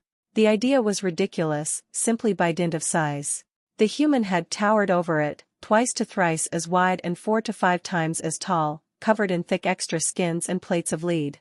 But the odd symbols in its mind were what had given it its newfound vigor, the very reason it was even alive right now. If something had the power to help the wolf like that, not only was it friendly, it probably knew better than it did by a long shot. Additionally, the way the creature of darkness had planted information in its mind was oddly reminiscent of how it kept getting definitions and random tiny bits of knowledge in its mind, and even more reminiscent of the way the odd symbols of its mind kept seemingly pulling information out of the ether and into its brain. So, maybe it could kill a human in a fight? But why would it risk such a thing? There were more than enough other creatures in the nest for it to eat if it could even entertain the idea of attacking a human. It felt like it could definitely defeat one of the giant rats now, at the very least, so it would start there. Its thoughts drifted back to the words, wishing to refresh its memory, and the information spread itself before him at the mere hint of its intentions. Species, wolf. Name, none. Path, Hound of the Keeper, level 1. Base attributes. Strength, +0. Speed, +0. Dexterity, +0. Endurance, +1. Perception, +0. Resolve, +0. Intelligence, +0. Soul, +0. Available, 0. Racial skills, Pack Hunter, Quick Learner, Devourer. Acquired skills. Pain resistance, level 17. Infection resistance, level 7. Poison resistance, level 12. Corrosion resistance, level 5. Disease resistance, level 4. Magic resistance, level 4. Mental resistance, level 28. Electricity resistance, level 2. Restful awareness, level 5. Tough skin, level 2. Iron stomach, level 4. Mana perception, level 1. Mana manipulation, level 1. Soul perception, level 1. Echoes of Oblivion, level 1. Blood rush, level 1. Acquired titles. Witness of divinity, you have seen a being of divine nature in their own realm. Your illuminated gaze shatters all illusions, and pierces through any and all falsehoods. Acquired traits. Enduring, 1/5 you have felt the chill of death multiple times, and survived. You are slightly tougher. Timid, 1/5 you have fled from danger equal or lesser to yourself multiple times. You are slightly faster when fleeing, and are slightly slower when attacking. Scavenger, 1/when you eat what remnants you can find rather than what you can hunt, forage, cultivate, or steal. You are harder to notice when scavenging. Many of the things listed were small improvements it wouldn't have even noticed or paid attention to had it not checked using the odd symbols and the info they gave it. It still had no idea what soul, mana, and divinity were, and trying to focus on echoes of oblivion provided nothing but hazy images of moving darkness rather than the detailed visions of before, but it was enough for it to feel at least a little aware of what was going on with itself. The second it had finished seeing what had changed, the process of deconstruction started, the human it had eaten being picked apart in its stomach and mind both. Information flashed, embedded and collected, full of holes yet more than enough to understand to some minor degree of depth of how a human body worked. Where to strike, what the weak points were. Their olfactory senses, the range of vibrations that their ears could pick up. Dozens upon dozens of names flashed past and into its mind, interlocking functions unwrapping and stretching for it to better see how they functioned. And it was in awe. The human brain's mental acuity was over 3 times better than its own. Their sight was roughly 3 times better, their sight range longer and with the ability to see new colors the wolf had never even seen before. It had some vague notion of green, light yellow, and light blue, but that was all it could really see beyond varying shades of shadow. Humans could see so much more. That wasn't all. Their joints allowed for so much flexibility. They could twist their arms around in ways the wolf couldn't even dream of without something important snapping and breaking. The way their chest was structured allowed their arms to spread, and if the wolf could replicate that, or find some way to make its own paws do the same, its sideways maneuverability would be incredible. Its own body was built for rapid forwards movement, but if it could incorporate their pectoral muscles and arm joint structure into its frame somehow, it could have amazing mobility in all 4 directions. The secret was in the shoulders, but it didn't quite know how to replicate that on itself without sacrificing forward speed. But if it combined the best aspects of its paws and the hands of a human, it could climb and manipulate things so much easier. It could even use their devices, like ladders and the metal grips they used to drop down to the canals without it having to risk its life or waste half a day to descend. Not to mention it could use its claws to actually attack rather than just using them to gain traction on the ground when it ran. Yet, when it entertained the idea of adding any of those useful features, it became aware of what it was adding them to. Its own body. It could examine itself now. It could see all the badly healed fractures, the infection that had rendered its left ear useless permanently. It could see the utterly indestructible material its teeth and claws were made out of, yet not its composition, or how to recreate them. It could see some of the things that made its body so incredible, yet at the same time, so horribly vulnerable. Even compared to a human. A single layer in its ribcage? Why do that if its body could have another set of flexibly movable bones underneath the gaps just to ensure its organs were safe from small stabby things? Why was its stomach so important yet so exposed? Why was its spine so fragile? Why was its tail so useless? Why was its natural lifespan so horribly small compared to humans? The questions piled on and on as it mentally checked itself from top to bottom, and eventually it noticed something, a new growth running down the insides of its snout, slowly but surely. The antennae it had wished for. It was just starting, the nerves being constructed by its body, inert and only foundational, until the proper receptors in its brain were constructed. But the visible confirmation that all the bits of this process had a true point, a real impact on its body, chased away the bitter anxiety of a body whose imperfections were all laid bare and criticized. However, as it mentally stepped back from viewing the fine details, it noticed something else. Another bit of floating information in its mind. A jumbled mess of flesh, fat, organs and crushed bones, floating in nothingness, waiting for the wolf to tap into. And tap into it, it did. With as much caution as possible, it looked to the hormones its body produced, and found the thing that caused it to grow, aptly named growth hormone, along with another more complicated name it couldn't quite grasp yet. It used the human's bones to make its own better.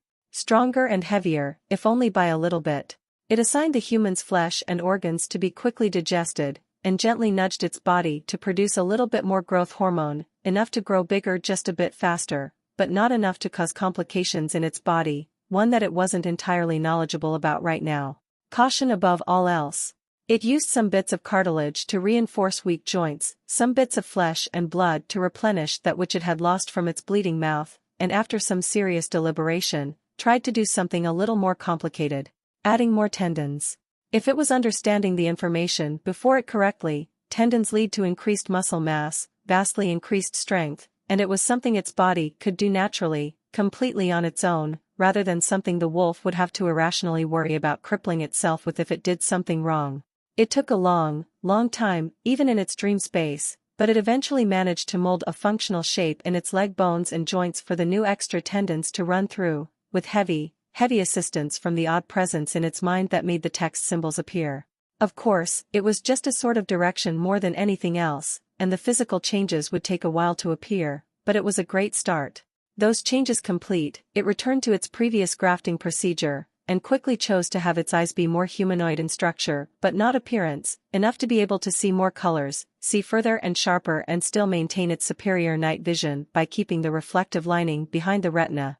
It thinned the nictitating membrane around its eyes, and made it denser instead, both to reduce the blur in its vision, and to not lose the extra protection the membrane provided.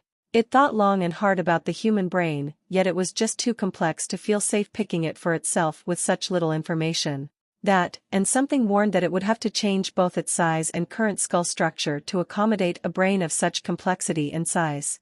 Besides, what if it ended up feeling, thinking, and acting like a human while stuck in the form of a wolf?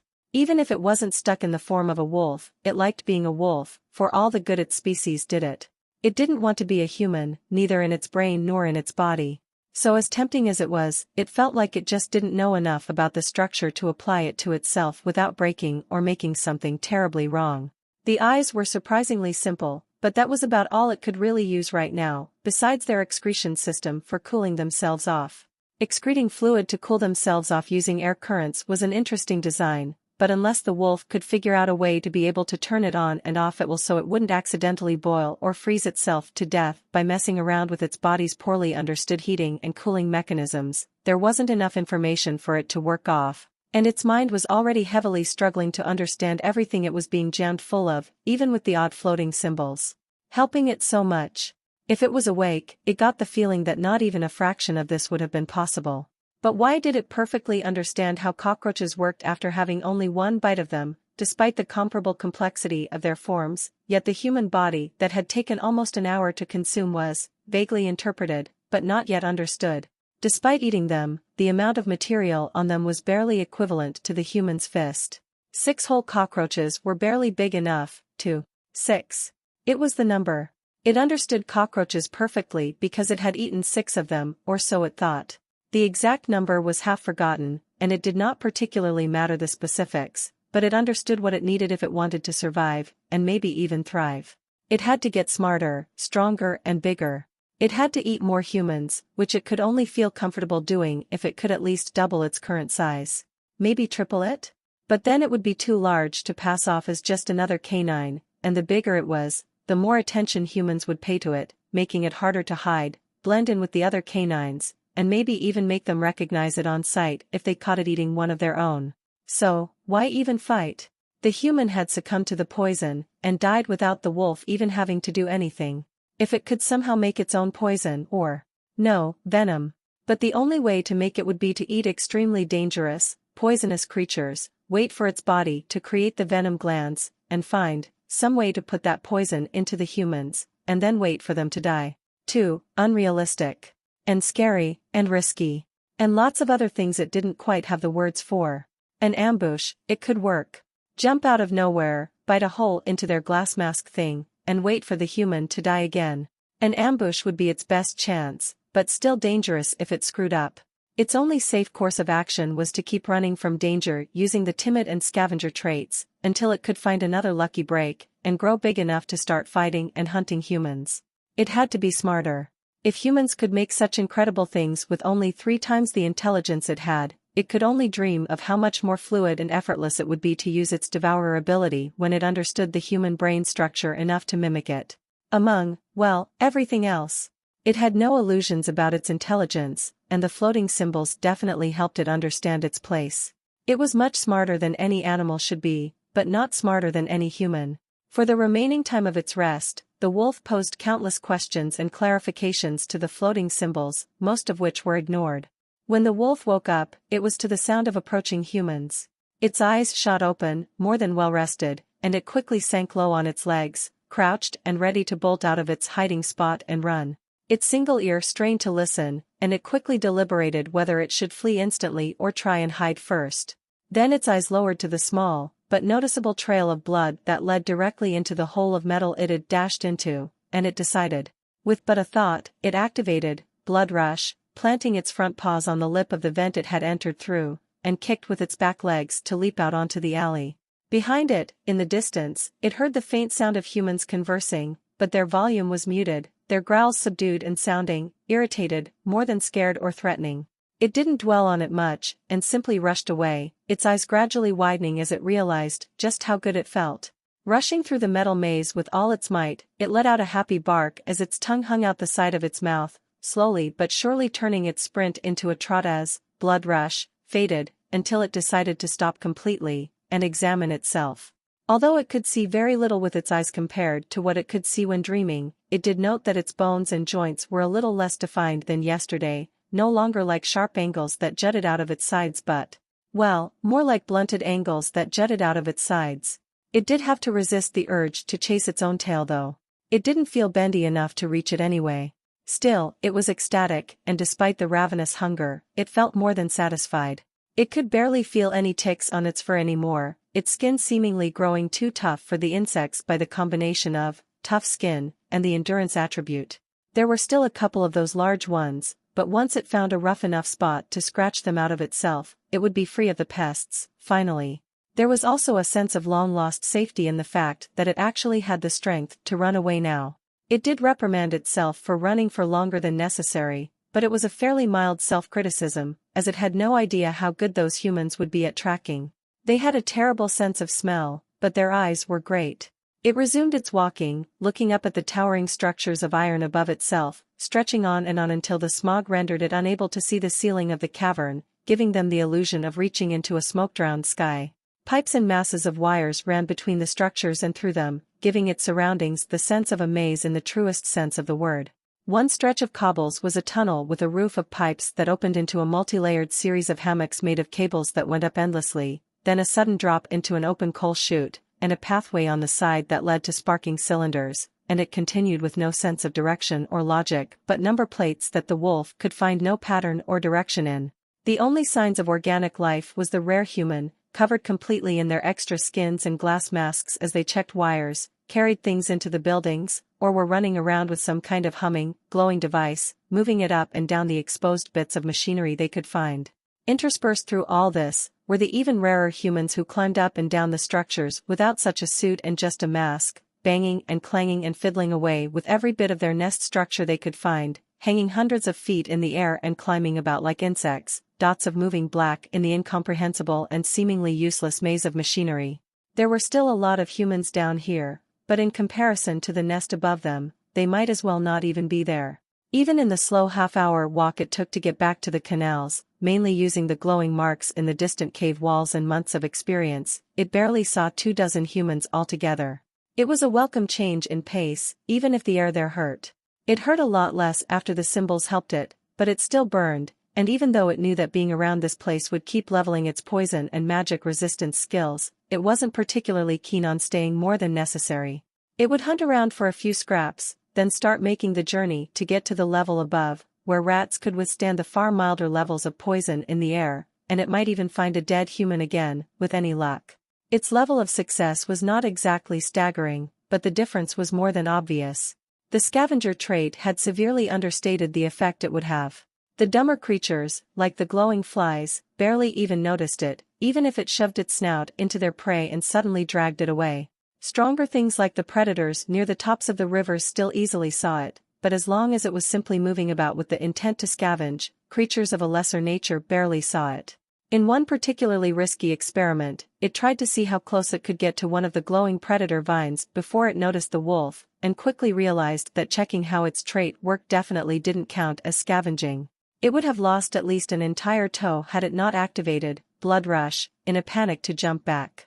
Still, the amount of actual food it could find without having to worry about every tiny little squirming or frothing thing, it had doubled.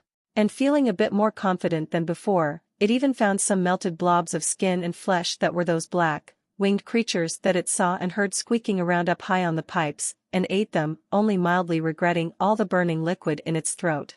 It would probably not get anything useful out of them besides filling its stomach, so ruined they were by the fluids, but any food was good.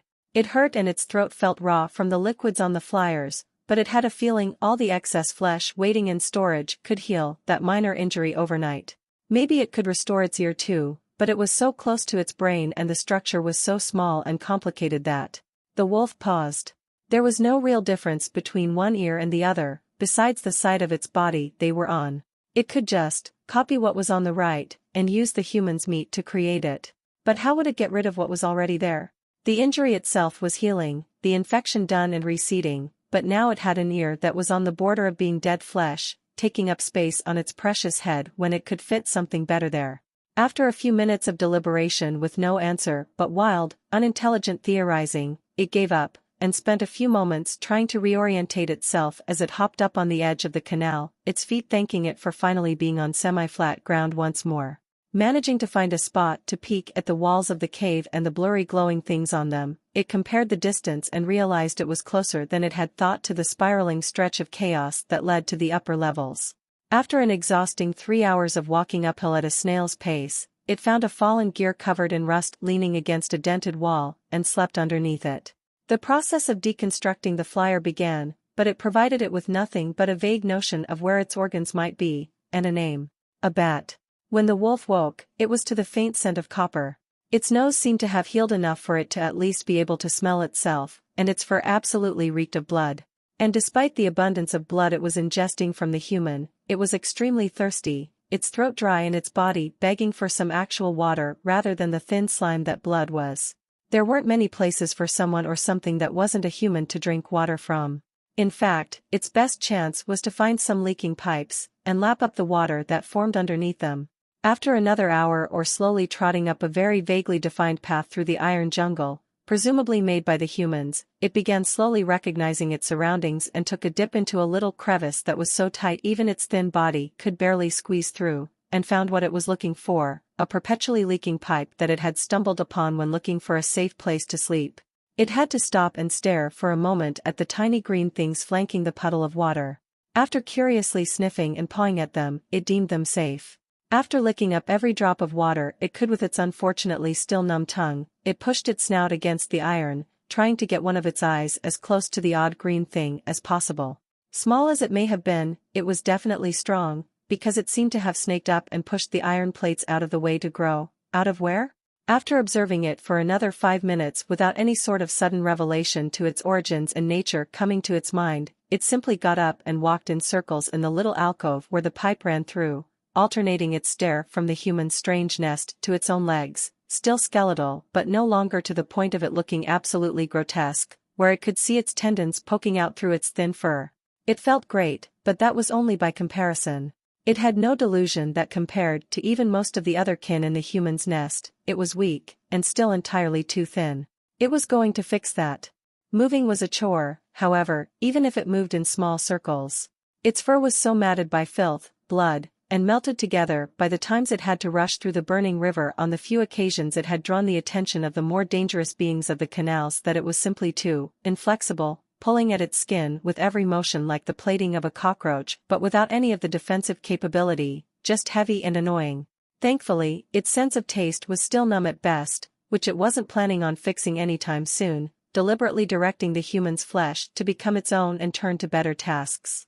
After a self-cleaning session that left its tongue feeling raw however, it realized that it would probably have an easier time just cutting through its fur. It was really hot in the canal area anyway, and the only time it ever got cold was if it was wet, or simply too starved to produce its own body heat efficiently. So, using its front teeth with the utmost caution, it got to raking its teeth through its fur like a human would a razor, mentally noting to prod around the devourer skill with the symbol's odd visions to see if it could make itself more flexible. It could probably figure it out on its own given time, but frankly, it had only a vague idea of what it was doing, and it feared that making itself too flexible would end up making it less solid. Like its joints and bones could snap out of place when it didn't want them to, making any impact suddenly dislocate important bits of itself outside of where they should be. It sounded a little odd in its head, but its logic didn't feel wrong, so added flexibility was something to be looked into, but not jumped into. Its thoughts were interrupted by its front teeth accidentally shaving off a thin layer of skin as well, and it yelped in pain as the injury registered, jumping back to its feet. Confusion overcame the wolf, having thought its teeth's newfound sharpness couldn't be used on itself for some reason. Its bleeding leg was only a mild concern at the moment, only giving it a couple licks to clean the wound and get it to start healing. Experimentally, and extremely slowly, it prodded one of its canines with its tongue. And nothing happened. Oh, it was pointy, extremely so, feeling like the tip of a needle more than the teeth it was used to, yet it refused to puncture its tongue, no matter how hard it pressed down on it, even when trapping the very tip of its tongue between its razor-sharp front teeth and squeezing. It hurt, but that was it. It didn't make any sense.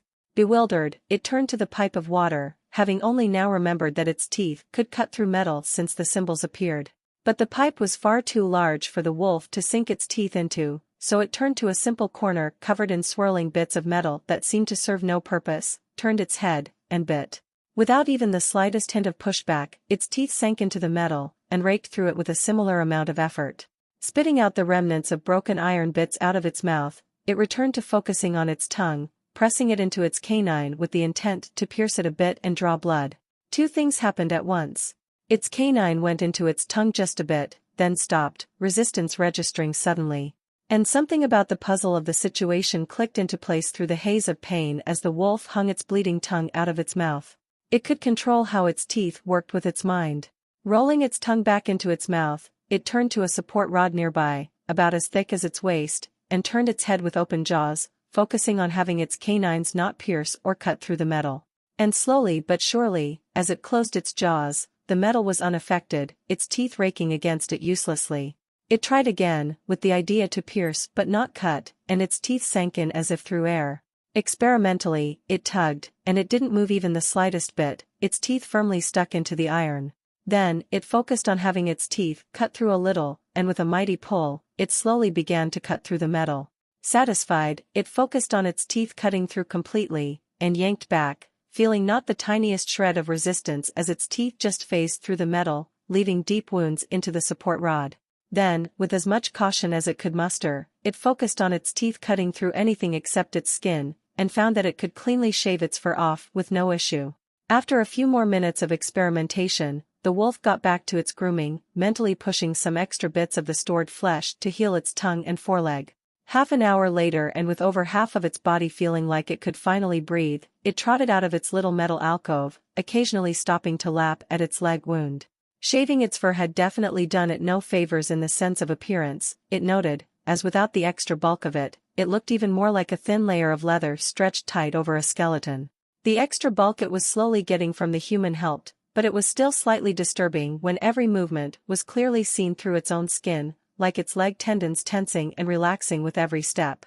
The majority of its backside was still unshaven, and its head and shoulders were too, for obvious reasons, but it couldn't deny that it had been a great idea. Without all that extra baggage, it felt a couple stones lighter, which certainly helped with its stamina. 8 more hours of walking, interspersed with many short naps, it came across a small pipe that was full with the sound of rushing liquid. Trying to see if it could wet its head and back enough for the crusty fur to soften or get cleaned, it approached the thin pipe, only about as large as its muzzle, and hooked a canine into it. As it smelled the foul scent of the canals, it quickly removed its tooth from the metal and retreated as the pressurized water exploded out of the hole. Yet it was still just water, if extremely foul-smelling. Deciding to risk it, it walked to the rapidly growing puddle on the floor, and dipped a toe into it. Absolutely nothing. Half an hour of rolling around on the ground and rubbing its face against everything it could find, it shook itself free of all the liquid on its body, taking the opportunity to get rid of the few remaining ticks and other things remaining on its back by rubbing against some metal wire fence. And finally, after another hour of walking, it was finally out of the maze area, the path before it quickly simplifying into an extremely wide rectangle that led to the floor above, around which were a startling amount of humans. Its steps slowed as it watched the humans curiously. Humans tended to go into the giant towers to descend to the lower levels, so there were rarely any people hanging around the entrance to what might have been the most toxic place in the nest. And if it wasn't the tower, they'd use some boxes being pulled up and down along some thick wire to make shorter trips that didn't land them straight to the bottom. It couldn't help but worry that maybe they were there to hunt it for eating one of their own. Humans were odd creatures. Some had horns, some had soft, peachy skin, some had tails and scales, some were smaller and had green skin, usually being led around by some bigger humans, some even had a mixture of all of the above from what it had seen, but the one thing they always seemed to carry with them when they'd get ready to hurt something, was an inanimate object. Some long pointy stick, some sharp piece of metal, maybe some of those glowing devices, or some long, oddly glowing sticks with crystals on the top. And almost every single one of these humans were absolutely covered in extra metal coverings and having some sort of weapon hanging on them or in their hand as they conversed. With mildly trembling legs, it stalked forward, but besides a few odd looks, nobody seemed to be actively looking for it. A little more confident, with hesitant but quick steps, it moved forward, swerving its head around as much as possible to ensure no sneak attacks, blood rush, hovering around the forefront of its mind to be used at a moment's notice. Besides some curious looks, however, few paid it attention. Until someone who was in that group of few, loosely raised her hand in its direction. "Control beast," the woman said, her tone oddly curious as she tilted her head of light blue hair, wearing some form-fitting extra skins and carrying some sort of curved wooden shield on her other hand. The wolf stopped in its tracks instantly, its eyes bulging as it felt a strong, foreign compulsion to follow the woman. It turned a little, its mind pushing, blood rush, to the forefront as it tried its best to resist the insistent desire the need to follow the human's orders. "Come here, little guy." The woman, presumably, the wolf wasn't close enough to smell her scent and confirm, cooed, quirking her lips upwards from more than 24 feet away, yet the wolf heard her nonsensical human speech and understood what she meant regardless. As if bewitched, its legs carried it forward, and as a moment passed, it struggled to find a reason to resist the human's influence in the first place. This felt right, somehow. Perhaps out of sheer stubbornness, however, it kept doing its best to resist, until it remembered it had mental resistance, and with a mental order for the skill to rise to its full power as it should have done the moment it had gained the skill. The human's hold broke like cut strings, and it turned, activating blood rush as it fled at full speed. The woman let out a surprised gasp, as did some of the humans it dashed between, and just barely, it heard her parting words. That dog was awakened. The woman excitedly barked out, and the wolf saw out of the corner of its eyes as almost a dozen humans all armed to the teeth simultaneously turned around to look at it, their eyes wide, another dozen looking around curiously for where the wolf was. Not looking back, it dashed through the streets with all its might, sending its claws the intent to pierce through the stone just a tiny bit to add more traction to its gallops. Some humans barked at it as it dashed through, under, and between their legs and coats, but besides a single dodged kick, none tried to stop it. 5 minutes later, it ducked into a tiny set of stairs that wrapped around someone's home, rushed up the thin pathway that led up to a place of yellow light, and found itself into one of those open, circular areas surrounded by buildings where humans gave each other things. It turned around to look for any angry human pursuers as it panted, and finding no danger at its heels, it relaxed, finding a relatively untouched and unseen corner behind a cart to sleep in.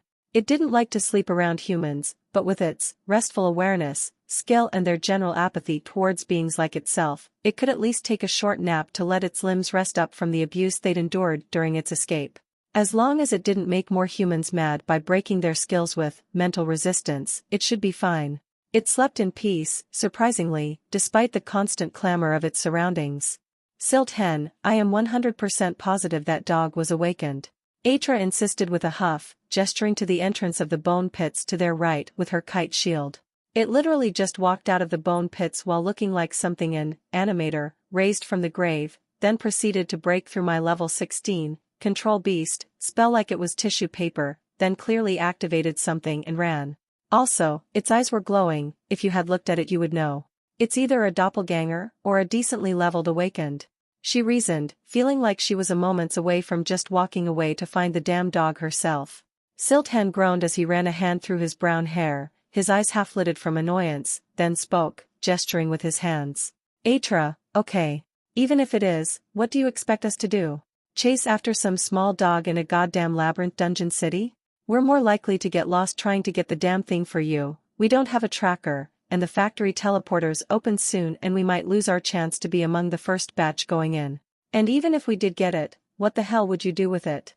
You're a spirit summoner, not a corporeal summoner, and you won't be for likely another couple years. You want us to just lock the thing in our rooms until it's able to have enough intelligence not to hinder or outright get us killed in the dungeon? Curse him and his reasonableness. We could at least sell it to some fat fuck noble for a couple hundred gold crowns. That's multiple times more than we'd make by killing some weak-ass golems and digging their cores out. She protested, inwardly drooling over finally having a little bit more change in her pockets. For a moment, her teammates' eyes light up a bit, appearing skeptical for the first time, only to be shot down by Silthen again. If we catch it. If we don't get lost, then there's the fact that we're not going to get any levels on our paths or progress for our skills by chasing some starving mutt around like idiots. We're not chasing it, that's final. Ankin, the feather-headed Corfid, nodded. Yeawa, I'm with Silthen on this one. I can barely find my way back to our inn even after a week, and every time I leave I feel like I'll turn a corner and turn around to find a wall behind me. This place is a goddamn maze. Also, the locals are fucking scary. Have you seen how they glare at us? Nakim snorted from atop her crate, where she was swinging her legs back and forth, her innumerable needles, darts and daggers so well concealed even Atra couldn't tell where she'd shoved them into this time. No, they glare at you, because you look like a rich boy peacock. Nobody gives a shit about you down here unless you look or act rich or annoying, and you act and look like both. It's not my fault I'm dashing. I'd look like a king wearing a potato sack. Ankin shrugged, and Atra watched Nakim's teeth grit, her fingers tensing with the desire to throw a dart into his forehead. While she didn't share the animosity Nakim had for Ankin, she could agree that he was if nothing else, making them look bad in the eyes of the locals. Wearing a gaudy brigandine colored bright red in the dirty slums was already stretching it, layering on a cape for no reason was just making him look like a prick. Especially considering that the only reason they were down here was because the teleport distance was shortest here, and thus the cheapest, only being 1 silver per person to enter. Maybe if he was a high-level adventurer it wouldn't seem as pretentious, but he definitely couldn't back up his wealth with power. He had no notion of saving and it seemed like that extended to more than just conserving his mana. Being the youngest member of the team however, and already feeling a bit chastised after being denied the chance to find that awakened dog, she said nothing. She just couldn't get over how quickly they just discarded the idea of capturing that little stray. As an aspiring, corporeal summoner, a dog was the perfect thing to bind as a first summon. When the old academy found a way to breed the devourer skill out of wolves, followed by the systematic annihilation of said wolves, things had been smooth sailing between the newly made creatures called dogs and humans. Until a couple centuries later, where through the selective breeding, or perhaps some other factor, it was theorized that they were too far from their origins in the eyes of the system, and that changed their awakening requirements so much and so drastically that nobody could figure out what they even were anymore, or if most dogs were just locked out of the system by default. Humanoids roughly tended to have to reach a certain level of intelligence, which everyone but the most mentally disabled could pass by the time they were 6 or 7 years old. Dragons were just born with access to the system, seen as animals, people, and monsters, because the world was unfair. Dogs? Nobody knew, and that was part of what made an awakened dog so valuable. There were plenty of other tamed creatures for people to bond with, or create summons out of, but none were ever so compatible and easy as dogs. They were literally made to be companions to humanoids, unlike a raptorid, any one of the various species of elemental salamanders, or the tiny thraklings that people were hankering after just for the pride of having something that was sort of like a wyvern or a drake on their shoulder, if about the size of a small dog. They were all fine and all, but they were difficult, and paths that dealt with summons, familiars, or God forbid, soul bonds, they all had the common issue of the bond between the human and the animal they were with. Raptirids were smart little bastards, but they were greedy as hell, had a nasty temper, and were more than a little difficult to control. You couldn't chastise them too much without building resentment, and they felt entitled to rewards even if they knew they didn't do the command right. They were also overactive, every minute of sleep being paired with 20 minutes of constant yelling and flying about. You had to have a damn leash on them at all times or risk losing them the first couple years. And despite their intelligence, it was extremely rare for a raptorid to genuinely bond with their owners, limiting the communication and teamwork of the summon severely despite their natural predatory abilities. Salamanders had the opposite issue. They were extremely easy to bond with, but they were stupid, and barely did anything.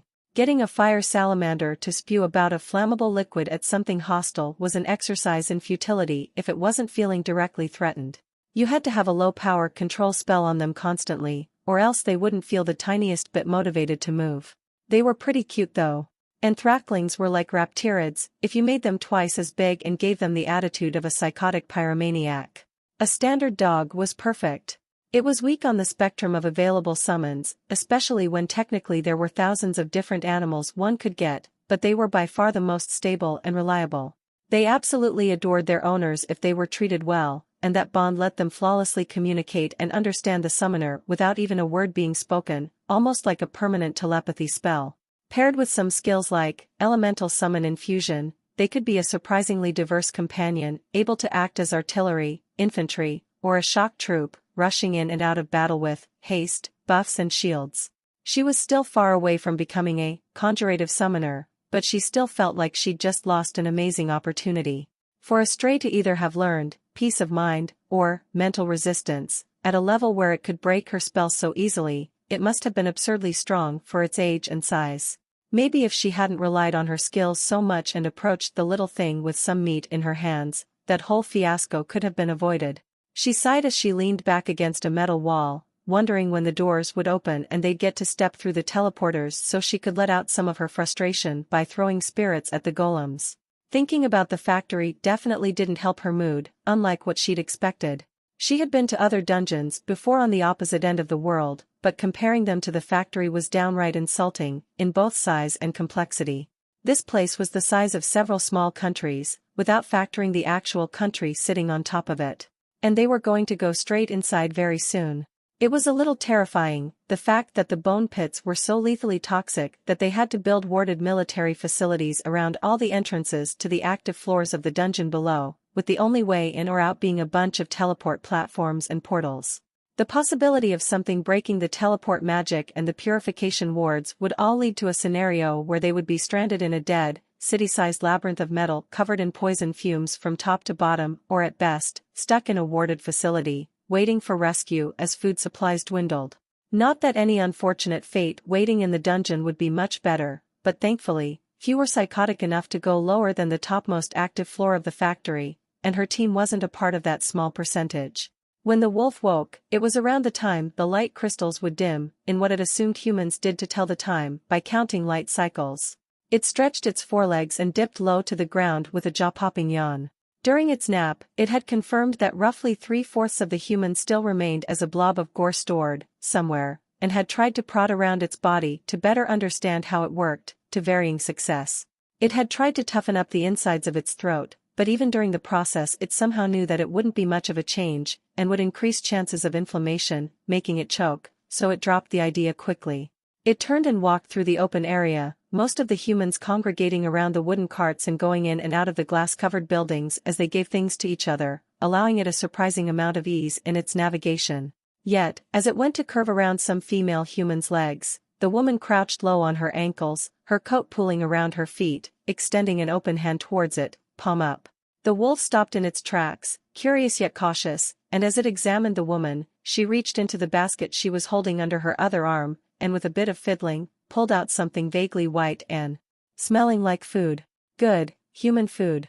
Then she held it out to the wolf, making some odd sort of cooing noise. The wolf eyed the taller human female standing behind the woman as she looked around, wary but not nervous or aggressive, and it decided to go for the food. Extending its neck out as far as possible, and with its legs in a half-crouch, it slowly sniffed the delicious scent of the fluffy yellow-white food, the human's hand, and even proactively set, blood rush, in a corner of its mind to be used if the female tried something. As its teeth closed around the edge, it made them not cut and only pierce a little, and quickly dragged the piece of food out of her hands, and chomped it down in a single bite, licking its chops. The woman moved the corner of her lips up, and cut out another piece, which the wolf ate with increasingly less suspicion, until it barely sniffed them before throwing them down its gullet, and until it was eating out of the human's hands. The taller female glanced at them, and her expression tightened. "My lady, please do not debase yourself by letting mangy, dying mutts lick your hands." The woman moved her shoulders up and down once as she reached for an entire loaf of the white stuff, and laid it down just below her knees, extending an empty hand towards it, which it licked once, twice, and then nosed in gratitude, before quickly moving forward to take the food away from the woman by stabbing a canine through the corner and dragging its body back.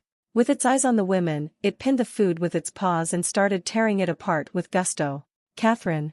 The woman started softly. "Can you not see that its eyes are glowing? Don't alarm it." She added on quickly as the wolf continued staring at them, biting chunks out of the rapidly diminishing food in front of it. The woman in the back suddenly nailed her gaze on it, and it stiffened slightly, its lightly wagging tail going rigid. Awakened. The woman in the back breathed out. Or something, an animator, infuser, or some type of summoner lost.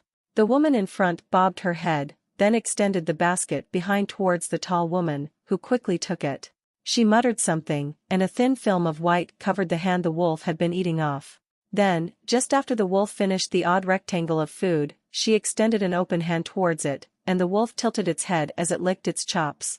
After staring at it for a moment, it moved forward, gently nosed it, and started wagging its tail as the human got closer, rubbing its snout, head and under its chin.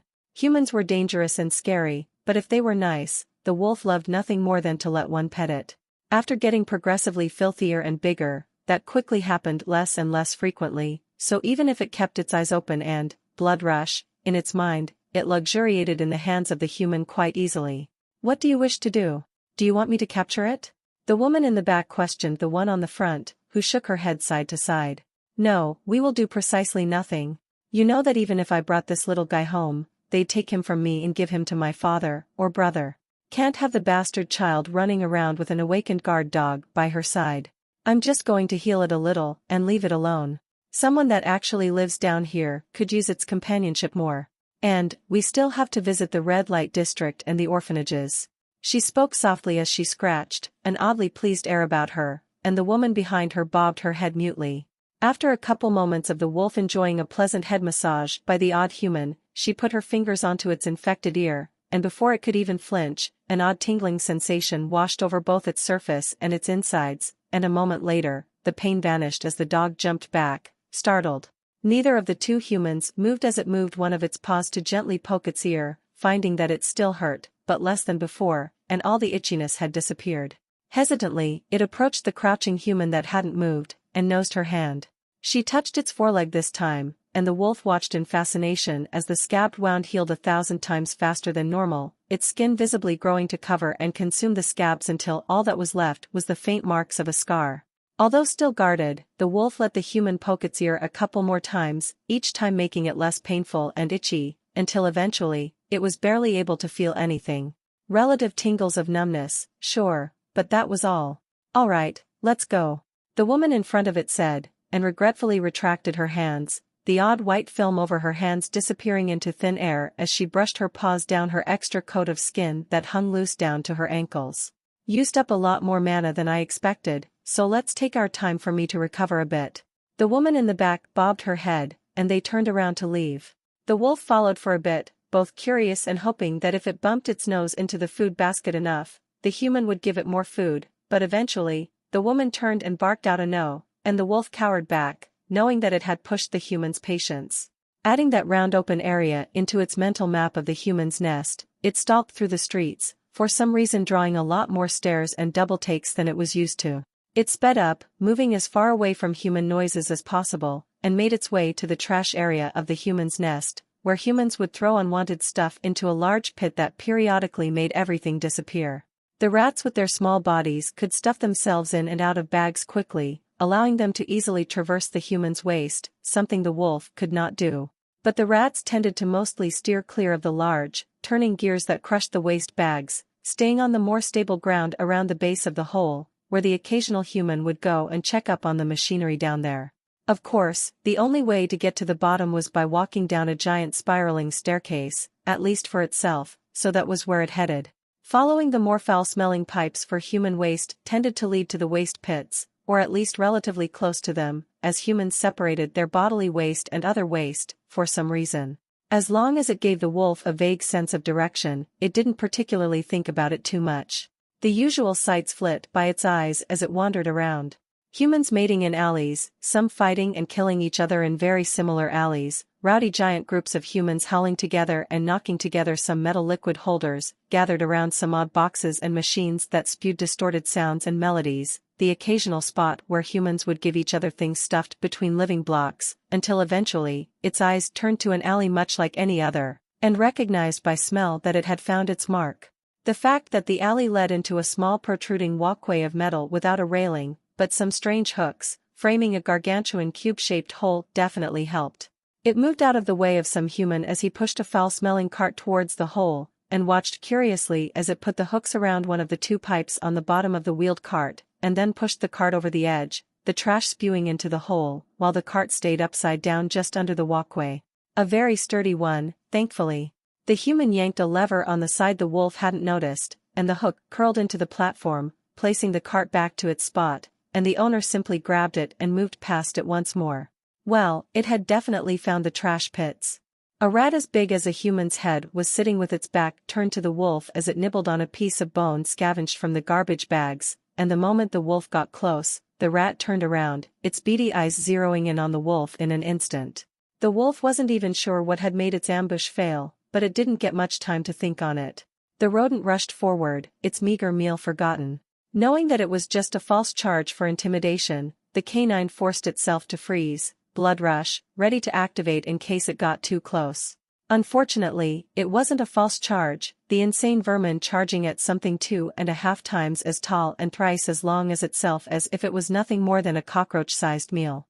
The wolf activated, blood rush, just as the rat's absurdly large frontal teeth went to clamp down on its paw, pulled said paw back, and tried to swipe it away as it jumped back with its 3 other limbs.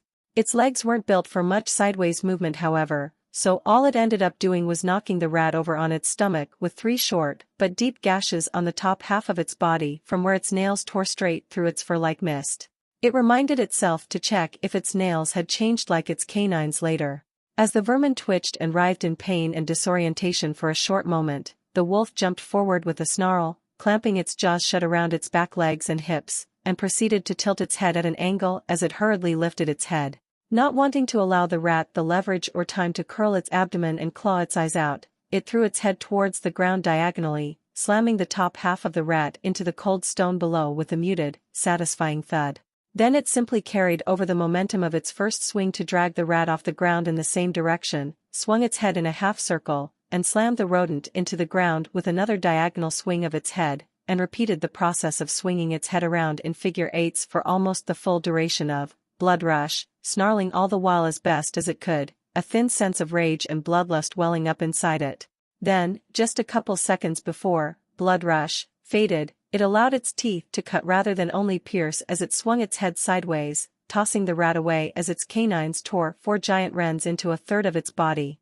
It jumped back for a moment and crouched down, its fur spiked and bristling as it growled at the unmoving rodent, and after multiple seconds of nothing happening, its lips relaxed as they covered its teeth again.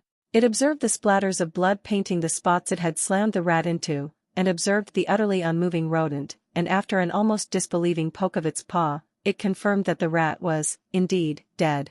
That was scary for a moment, but easy compared to what it had been expecting. Sure, it was bigger, but the rats were so incredibly aggressive it had simply assumed there was a reason for it, that they were strong enough to do it, and had simply panicked or ran away every time it was attacked. Mice were relatively tame, rats were just illogical. Even as its teeth tore its prey apart and quickly devoured it, it almost couldn't believe how well that had gone. It knew better than to rush things and get hurt, but it couldn't deny that its confidence in its ability to hunt had considerably risen after that encounter. After licking the blood off the walls and floor, it eyed the dimly lit stone walkway surrounding the giant expanse of gears on the bottom of the hole.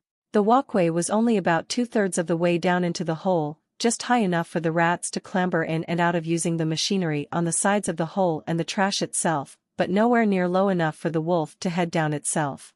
But since every rat it had met was absurdly aggressive at the first sign of life, it was betting on them rushing at it the moment they saw it. Mentally deciding to scavenge for scraps around the hole until it could find an isolated rat or two to bait into attacking it like the first one, it got to enjoy passively watching the shifting bumps of darkness as they wormed their way in and out of bags, at least 24 rats just among the first few meters of the hole. It kept a healthy distance, and eventually, it saw a rat excitedly clamber out of the hole and separate to find a private place to eat its haul before the bigger rats stole it. The wolf moved back several meters, then decided it was ready to kill another rodent. Just to make sure the rat saw it, the wolf stood up straight, then chuffed through its front teeth quietly, but not quietly enough for the rat not to hear it. It turned, and predictably, it dropped its food and rushed forward with an odd-sounding squeak. The wolf didn't understand their behavior at all, but as long as it got fresh food out of it, it didn't really care. The fight with the smaller rat went almost exactly the same way as the first. It simply blindly rushed at the canine, and when it got close enough, the wolf jumped back and battered it onto its side with a paw, then instantly dug its back legs in and leapt forward to grab the most available part of its body, the front half. Its canines dug in, and the wolf did only 2 figure-8 slams with the rat before it threw it onto the floor and backed away. The rat was alive, but unable to move from the 4 gigantic gashes across its body, spanning almost a fourth of its body width each. It barely took 5 seconds for the twitching, shredded prey to finally die. It continued this for hours, constantly hungry despite its sated stomach.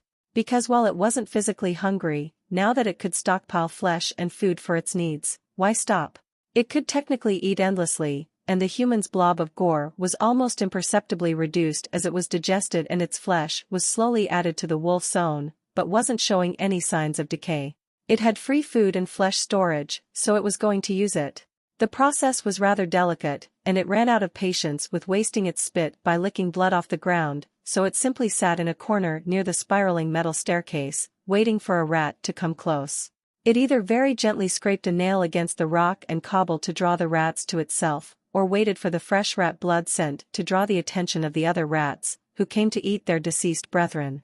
There was one intense fight when 2 rats rushed it at the same time, and it had to juggle between battering one of them on the ground then biting and throwing it into the floor once, before repeating with the other, and it was only due to using the blood rush it had saved up that it didn't get bitten, allowing the rats' injuries to kill them from blood loss as the wolf moved back from the crippled vermin. Its fear slowly but surely evaporated, routine replacing it as hours passed by with the thrill of the hunt to embrace and indulge in.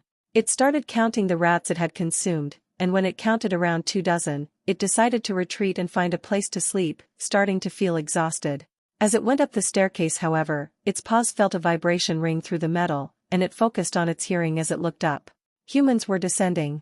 The staircase was really wide, but it was terrible ground for the wolf to fight or run, so it simply descended again, going to the opposite corner of where it had been lurking and fighting, and after a brief encounter with another rat that it eviscerated with hurried fury born of fear, it rushed to the dark corner and got to eating, watching the staircase for a chance to ascend. Eventually a band of 4 humans occupied the rectangular area around the staircase, and after a couple minutes of them doing some weird movements and making their weird grumbles to each other, they moved towards the hole, obviously intending to attack the rats. Judging by the humans' rather blandly colored coverings, they were most likely nothing like the crowd of humans waiting outside the place of burning rivers in terms of pack status. Maybe they were just some sort of servant, or just too young and weak to be given good stuff. The wolf didn't particularly understand humans. And it had no desire to, at least right now. Right now it just wanted to sleep, and tune itself a little. It really wanted to hurry its body along in the process of making its antennae, especially considering just a moment ago, it was vibrations that made it realize something was coming down the stairs. The wolf licked the blood off its snout as best as it could as the humans formed their weird battle formation of 3 up front and 1 in the back, and sensing the tension in the air, it got up with quickened steps towards the staircase. Just as it turned to climb upwards, an orange light burst from behind it, and it instinctively dashed up a couple steps and turned its head around, limbs ready to rush up and away if it was under attack. It relaxed and straightened its legs once it realized that the human in the back had done one of the strange mystical things humans did by making a ball of light float above her head, likely to draw the rats towards herself like the wolf had done. Or, no. Rather, it was probably so her group could see better. It kept forgetting how terrible humans were at seeing in the dark. Relieved, it turned back to keep rising up the steps. And stopped once more, the creaking gears of its mind starting to spin. It didn't know why exactly, but humans rarely ate the rats, only the most sickly and starved daring to do so. Which meant that if the humans killed the possibly hundreds of rats in and around the pit, they would, do what? They wouldn't eat them. Maybe burn them? Humans did burn a lot of good meat, including their own dead sometimes for some insane reasons the wolf couldn't figure out. Or they might just leave the rats lying around for someone to push into the trash pit, where they would most likely somehow end up in the burning rivers down below. All that flesh, going to waste. It turned around again, watching pensively as hordes of frenzied rats dashed at the humans, cleaved apart by spear, some strange weapon the wolf didn't have a name for, and the strange mystical energy the female in the back was using. Its ears perked up as it realized something again, the odd, nonsensical descriptions it had gotten about mana perception, flashing by its mind. It was mana. The human was doing something with mana. And the humans were not having as easy a time as the wolf expected. They probably hadn't realized just how many rats were in the trash bags and the open pipes, with their horrendous hearing and even more worthless sense of smell. They were still tiny things compared to the humans, and rats couldn't chew through metal leg armor, the only part of the humans that was using metal as covering, but they outnumbered each human by almost 30 to 1, with even more constantly getting drawn out of the trash pit by the loud sounds of battle. Oh, they wear metal only on their legs on purpose. They came prepared. Still, they were constantly having to backtrack, yelling at each other and only managing to attract more rats with their idiotic barking. The issue was where they were retreating towards. They were slowly back up to the staircase, the only way of escape. Towards itself. The wolf didn't really know what to do. It was feeling greedy, and it wanted nothing more than to find some way to help the humans kill the rats, if for no other reason than the fact it could get such immense amounts of mass out of the steadily increasing horde if said rats were all somehow killed.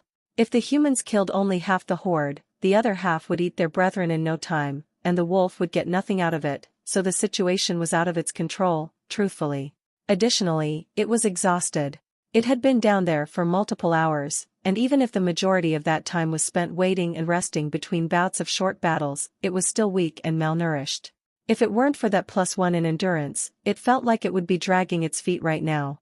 Its mind recalled the vision it had gotten when deciding to accept or reject that choice of a path, and it narrowed its eyes, trying to focus on the limb in its chest as it watched the humans' increasingly messy battle as the seconds rolled by. It could, sort of feel it, not anywhere near as intense as that time in the alley, but it could feel it. The more it fiddled with the limb and tried to make it shoot a ball of darkness like it had seen in the vision, however, the more it realized how terribly difficult it was to use the limb.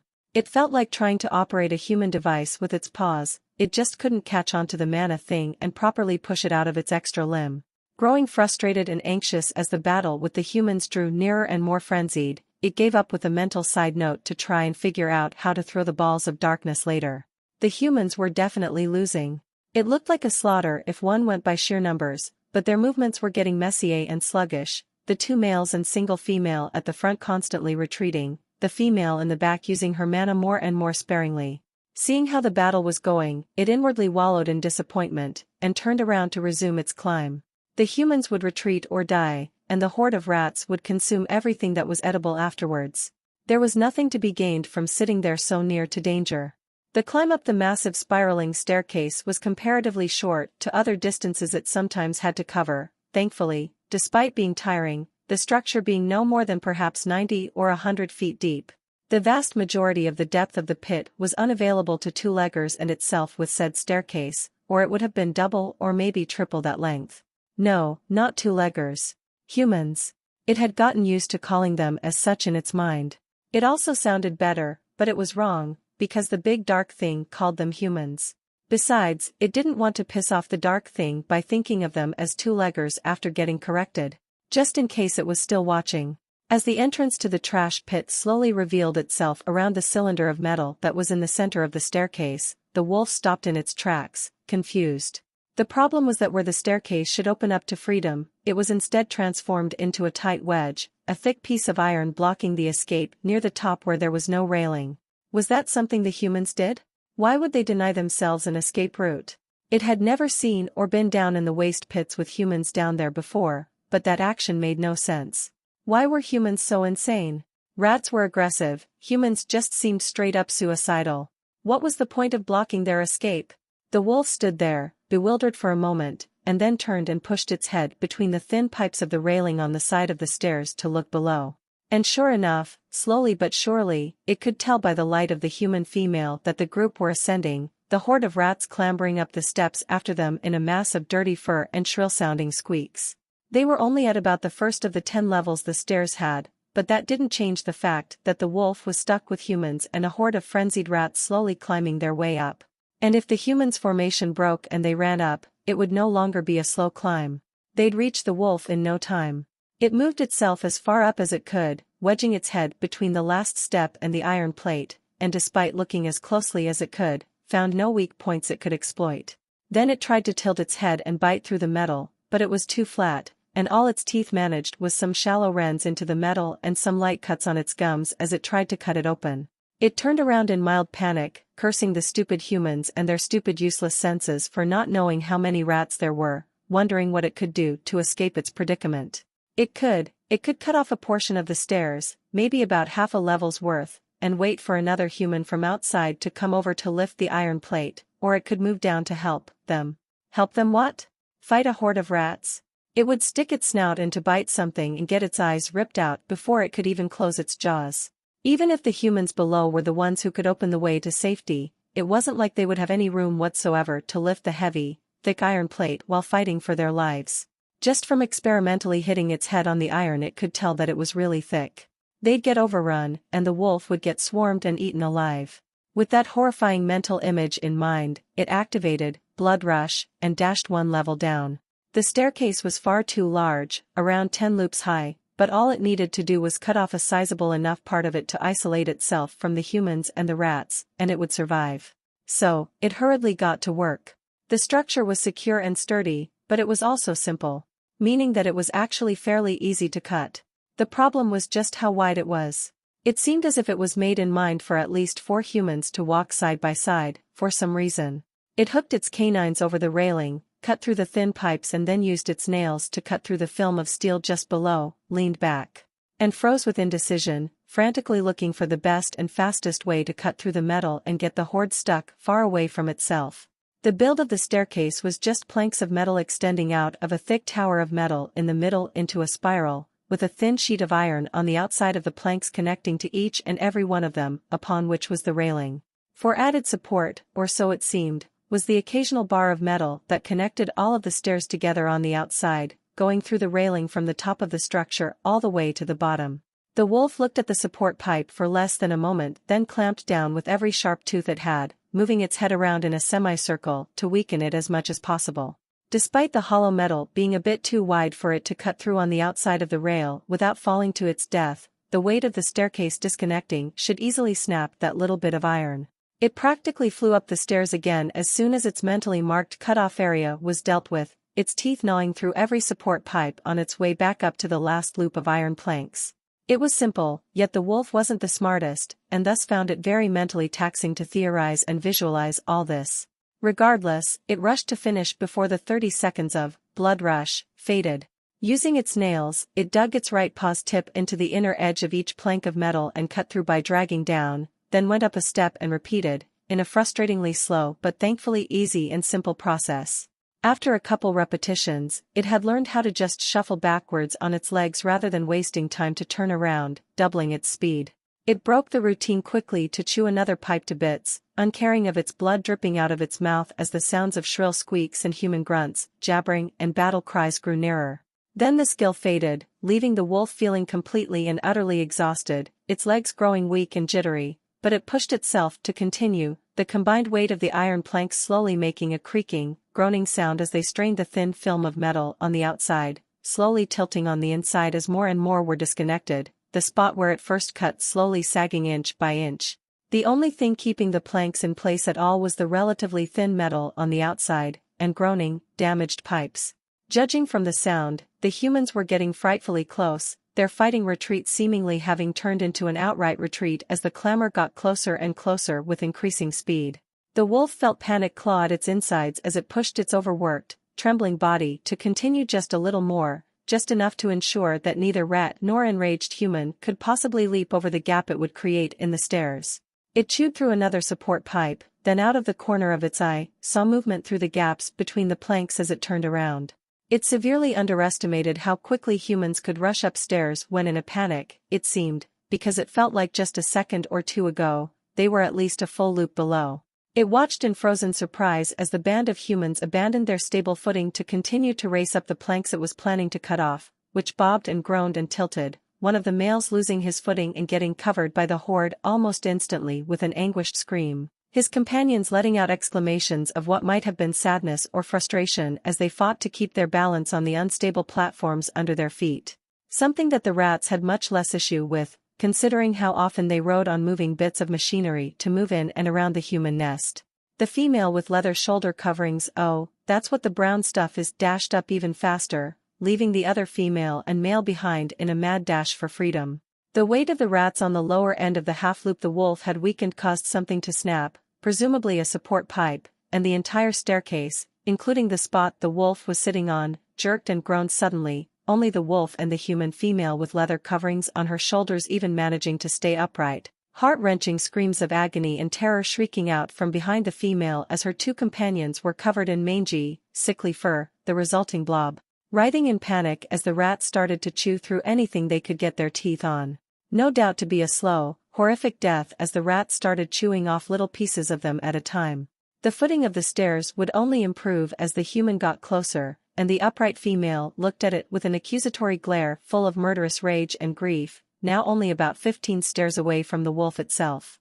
The wolf snapped itself out of its frozen state and jumped to the film of iron on the outside, and with a trembling paw, hooked its middle nail on the top, and pushed down on the slowly bending metal, cleanly severing it, before hurriedly jumped up the steps, away from the sagging stairs. The damaged support pipes snapped and bent with clangs and groans, weighed down by 4 humans and hundreds of rats, and the human female's face contorted in a mix of fury, despair, and horror as something below snapped, the stairs dropping out from under her with a loud shriek that mixed in with the screams of herself and her packmates, just a few steps away from the wolf.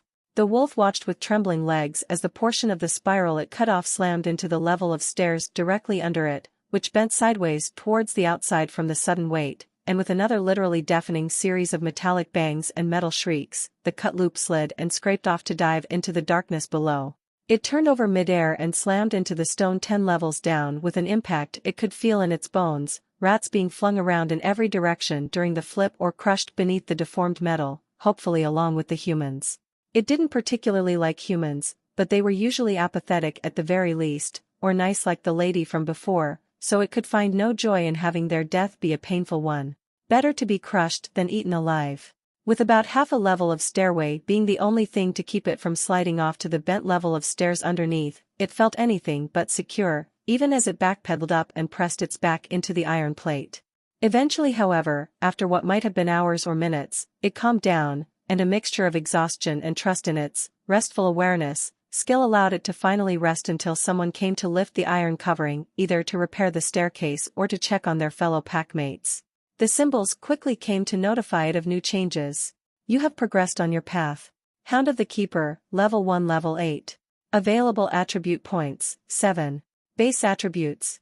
Strength, +0. Speed, +0. Dexterity, +0. Endurance, +1. Perception, +0. Resolve, +0. Intelligence, +0. Soul, +0. The wolf was extremely tempted to just dump all 7 points into endurance, but decided to at the very least, check every attribute and what it meant. Everything until endurance was easy to understand from a glance. Perception was one that immensely interested the wolf. The symbols didn't explain how, but putting points into perception would essentially heighten its senses, from scent, to hearing, to how quickly commands traveled throughout its body, how quickly its eyes sent signals to its brain and how quickly the brain processed them. Something that was very interesting, but the wolf was fairly certain that with some given time, it could do most of that on its own. Its body was already in the process of making its eyes see better, and while it didn't know how its ears worked well enough to tune them yet, that devourer racial skill was still changing. Just a day or two ago, it didn't seem to be able to let it see or change its own body, and then suddenly it could. It didn't know if it was tied to age, level, or whatever else, but it decided to put just 1 point in endurance and perception for now, and keep the other 5 points. Endurance, +2. Perception, +1. The next was resolve, a very strange and seemingly unimpactful attribute.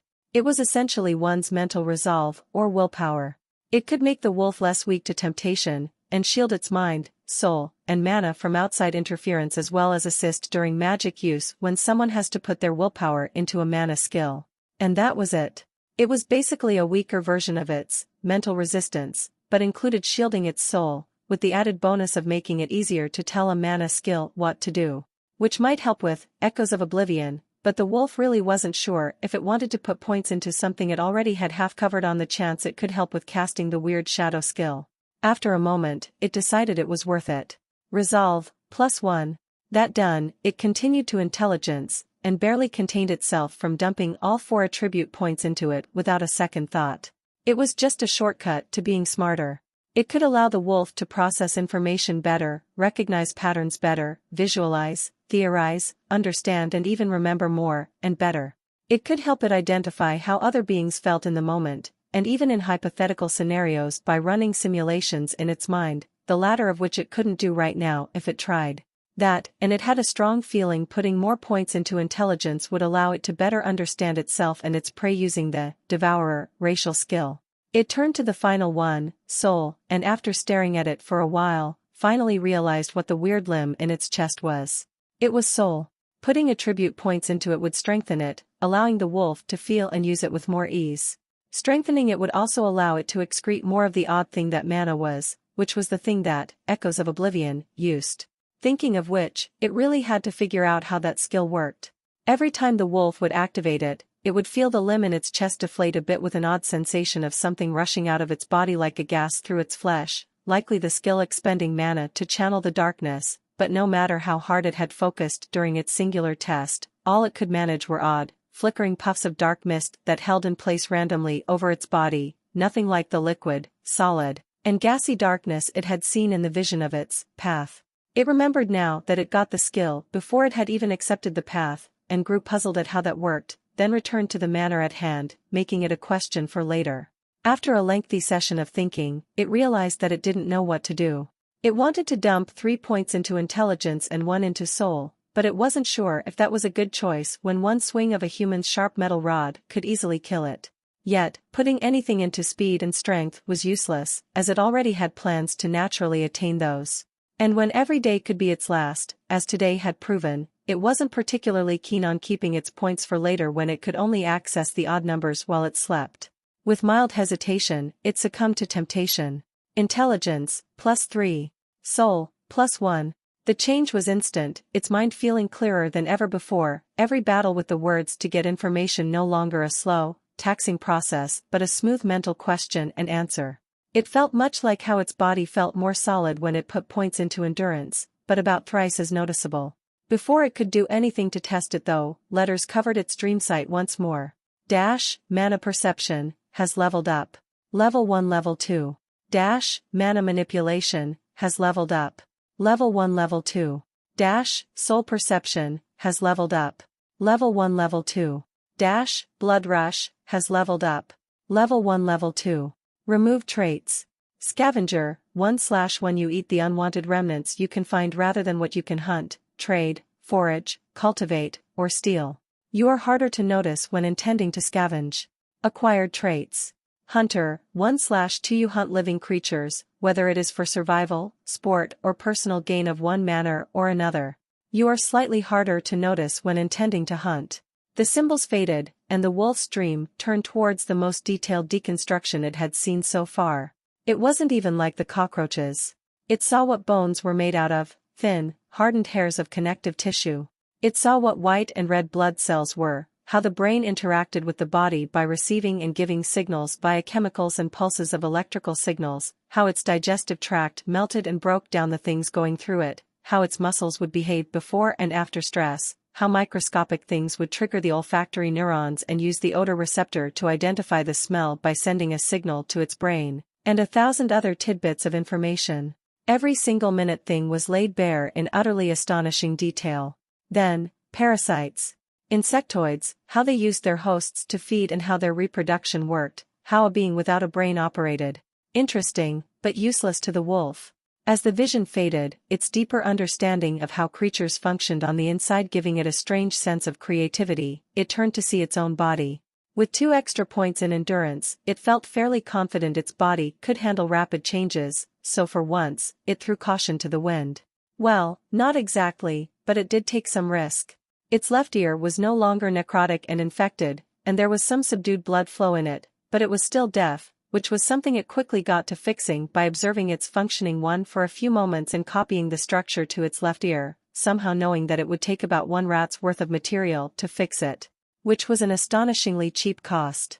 Moving on, its skull was marked by some odd mana-made symbol, but it couldn't figure out what that did, if it was natural, or if it was even harmful, so it let it be for now. Its leg tendons on the back of its legs were forming with adequate speed, about 1/4 the width of its natural ones and still inert and stretchy so as to not snap from pressure before they were fully formed and thick enough to handle strain, so it decided to speed things up. A lot. Another near-death experience had made it realize that it was doing great by its old standards, but still kept getting into situations where it was in too much danger to be comfortable with. So it spent what felt like literal days doing nothing but using its newfound intelligence boost to assist it into adding more tendons in every part of its body that used them.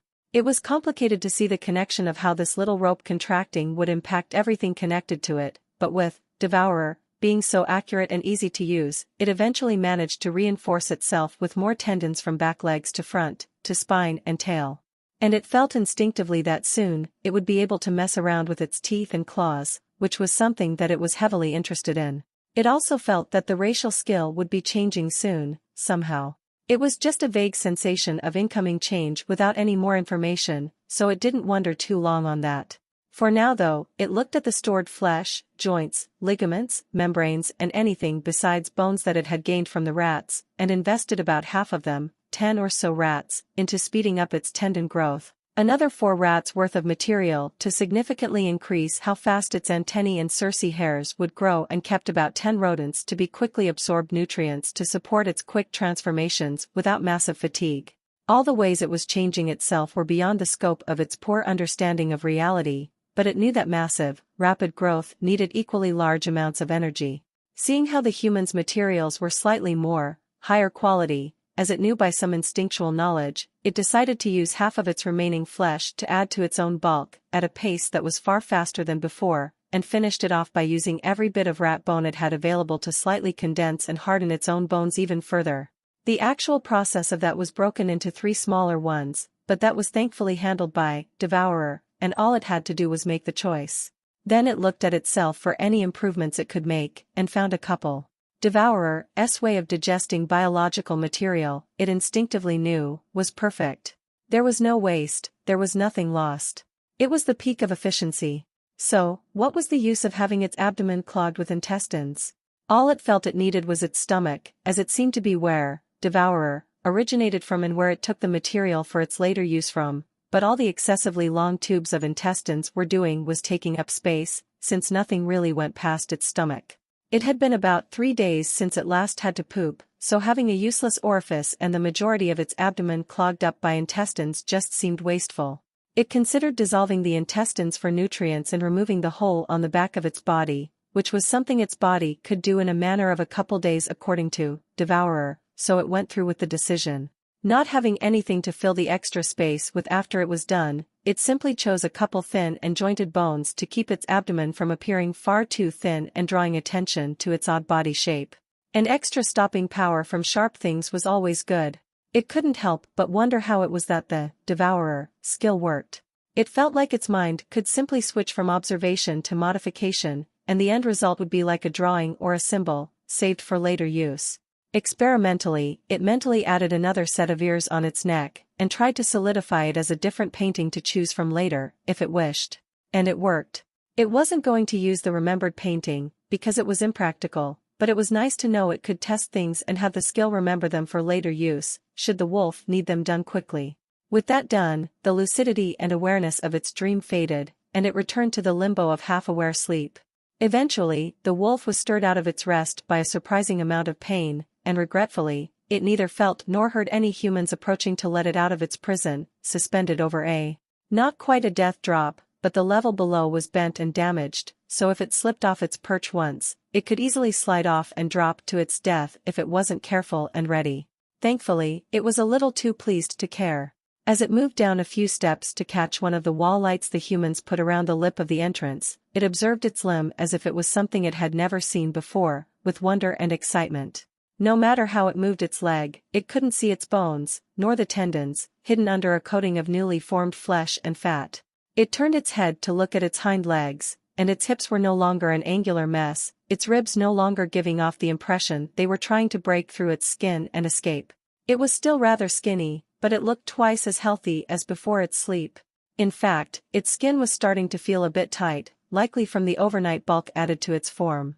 After hopping around a bit and walking up and down the stairs, it noted just how incredibly full of vigor and energy it felt. The endurance stat was definitely not something to take lightly. It felt like it could take a hit from a boulder and survive. Of course, it wasn't stupid enough to try such a thing, but the feeling was reassuring all the same. It yawned and turned to look at the points where it felt pain, which were everywhere. Its snout was in pain, a rather constant sensation not unlike a headache, one that traveled from behind its eyes and straight down until it was next to its nostrils. Painful, but also reassuring to know that the antennae was growing so quickly. The less reassuring part was the pain it felt in every single bone of its body. It didn't know if it was simple pain from its bones rapidly changing and growing, or because there was something wrong with them. Generally pain meant something was wrong, and the pulsing, intense waves certainly didn't feel good, but at the same time, it couldn't really come up with any other reason for its bones to suddenly hurt. Not even microfractures, as it hadn't really gotten into a genuine fight since it had eaten the rats.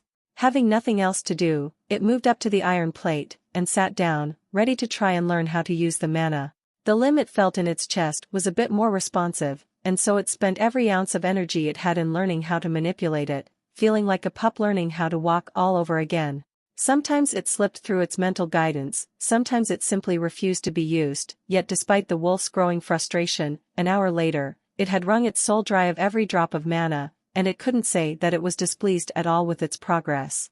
Sure, it wasn't useful yet, but it could at least force the mana out in the way it wanted to.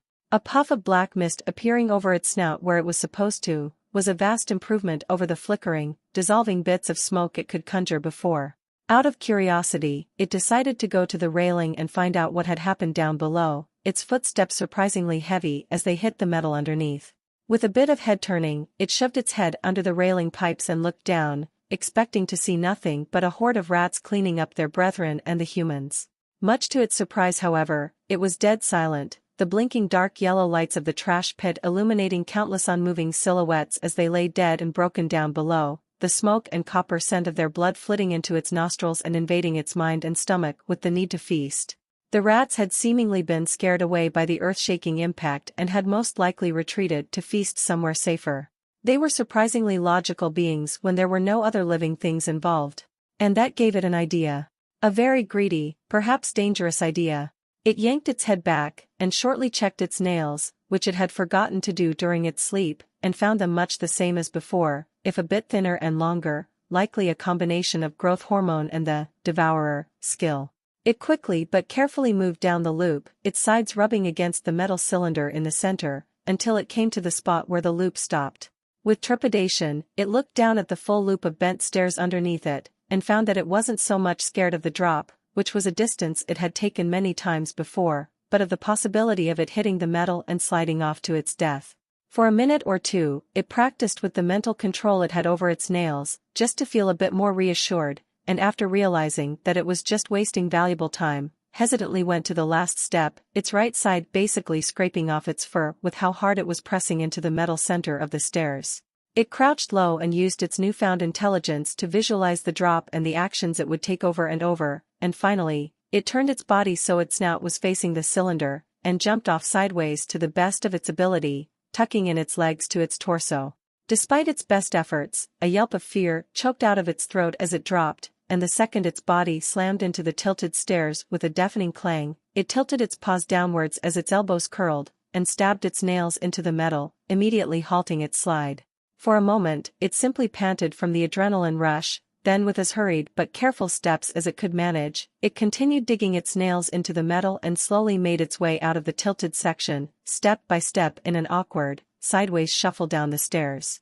As soon as it felt no pull of its body weight against its nails, it realized it was walking on straight planks by now, and quickly glanced behind itself to confirm.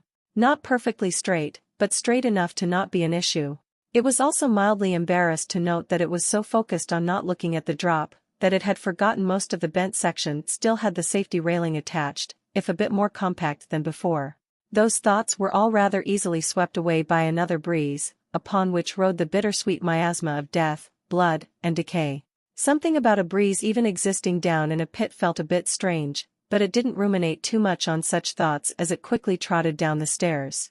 As it made its way to the final loop, it quickly got to work on eating all the rat carcasses it could find, a task which was surprisingly annoying to fulfill when its mouth and canines were still so small. It had to carve out slabs of meat with its front teeth a lot of the time with the larger rats that were as lengthy as its head and nearly twice as tall, and the amount of fur it digested was frankly appalling, yet slowly but surely, with excitement and hunger slowly buzzing in its veins, it made its way down. At the last couple steps, the familiar sound of squeaking caught its attention, and it slowly curled in its legs into a crouch as it stalked around the corner. The dim light reflecting off the metal plates of the rectangular tunnel illuminated nothing but a small rat nibbling on one of its bisected siblings, so the wolf decided to test out its hunter trait. The results were that even as it towered over the rat just a footstep or two away, it didn't notice it one bit, simply digging its snout deeper into its kin's putrid innards. Having completed its experiment, the wolf dashed forward, and using the strategy it had proven as most effective versus rats, simply bit into its hips, reared its head up, and then snapped it down, letting its teeth cut the flesh open before the rat could even realize what had happened. Its skull cracked against the stone with an oddly hollow-sounding thunk, and after a single twitch, it stopped moving. The wolf quickly chomped its prey down, before focusing back to its feast, its tail slowly starting to wag as it realized just how much meat there was available nearby.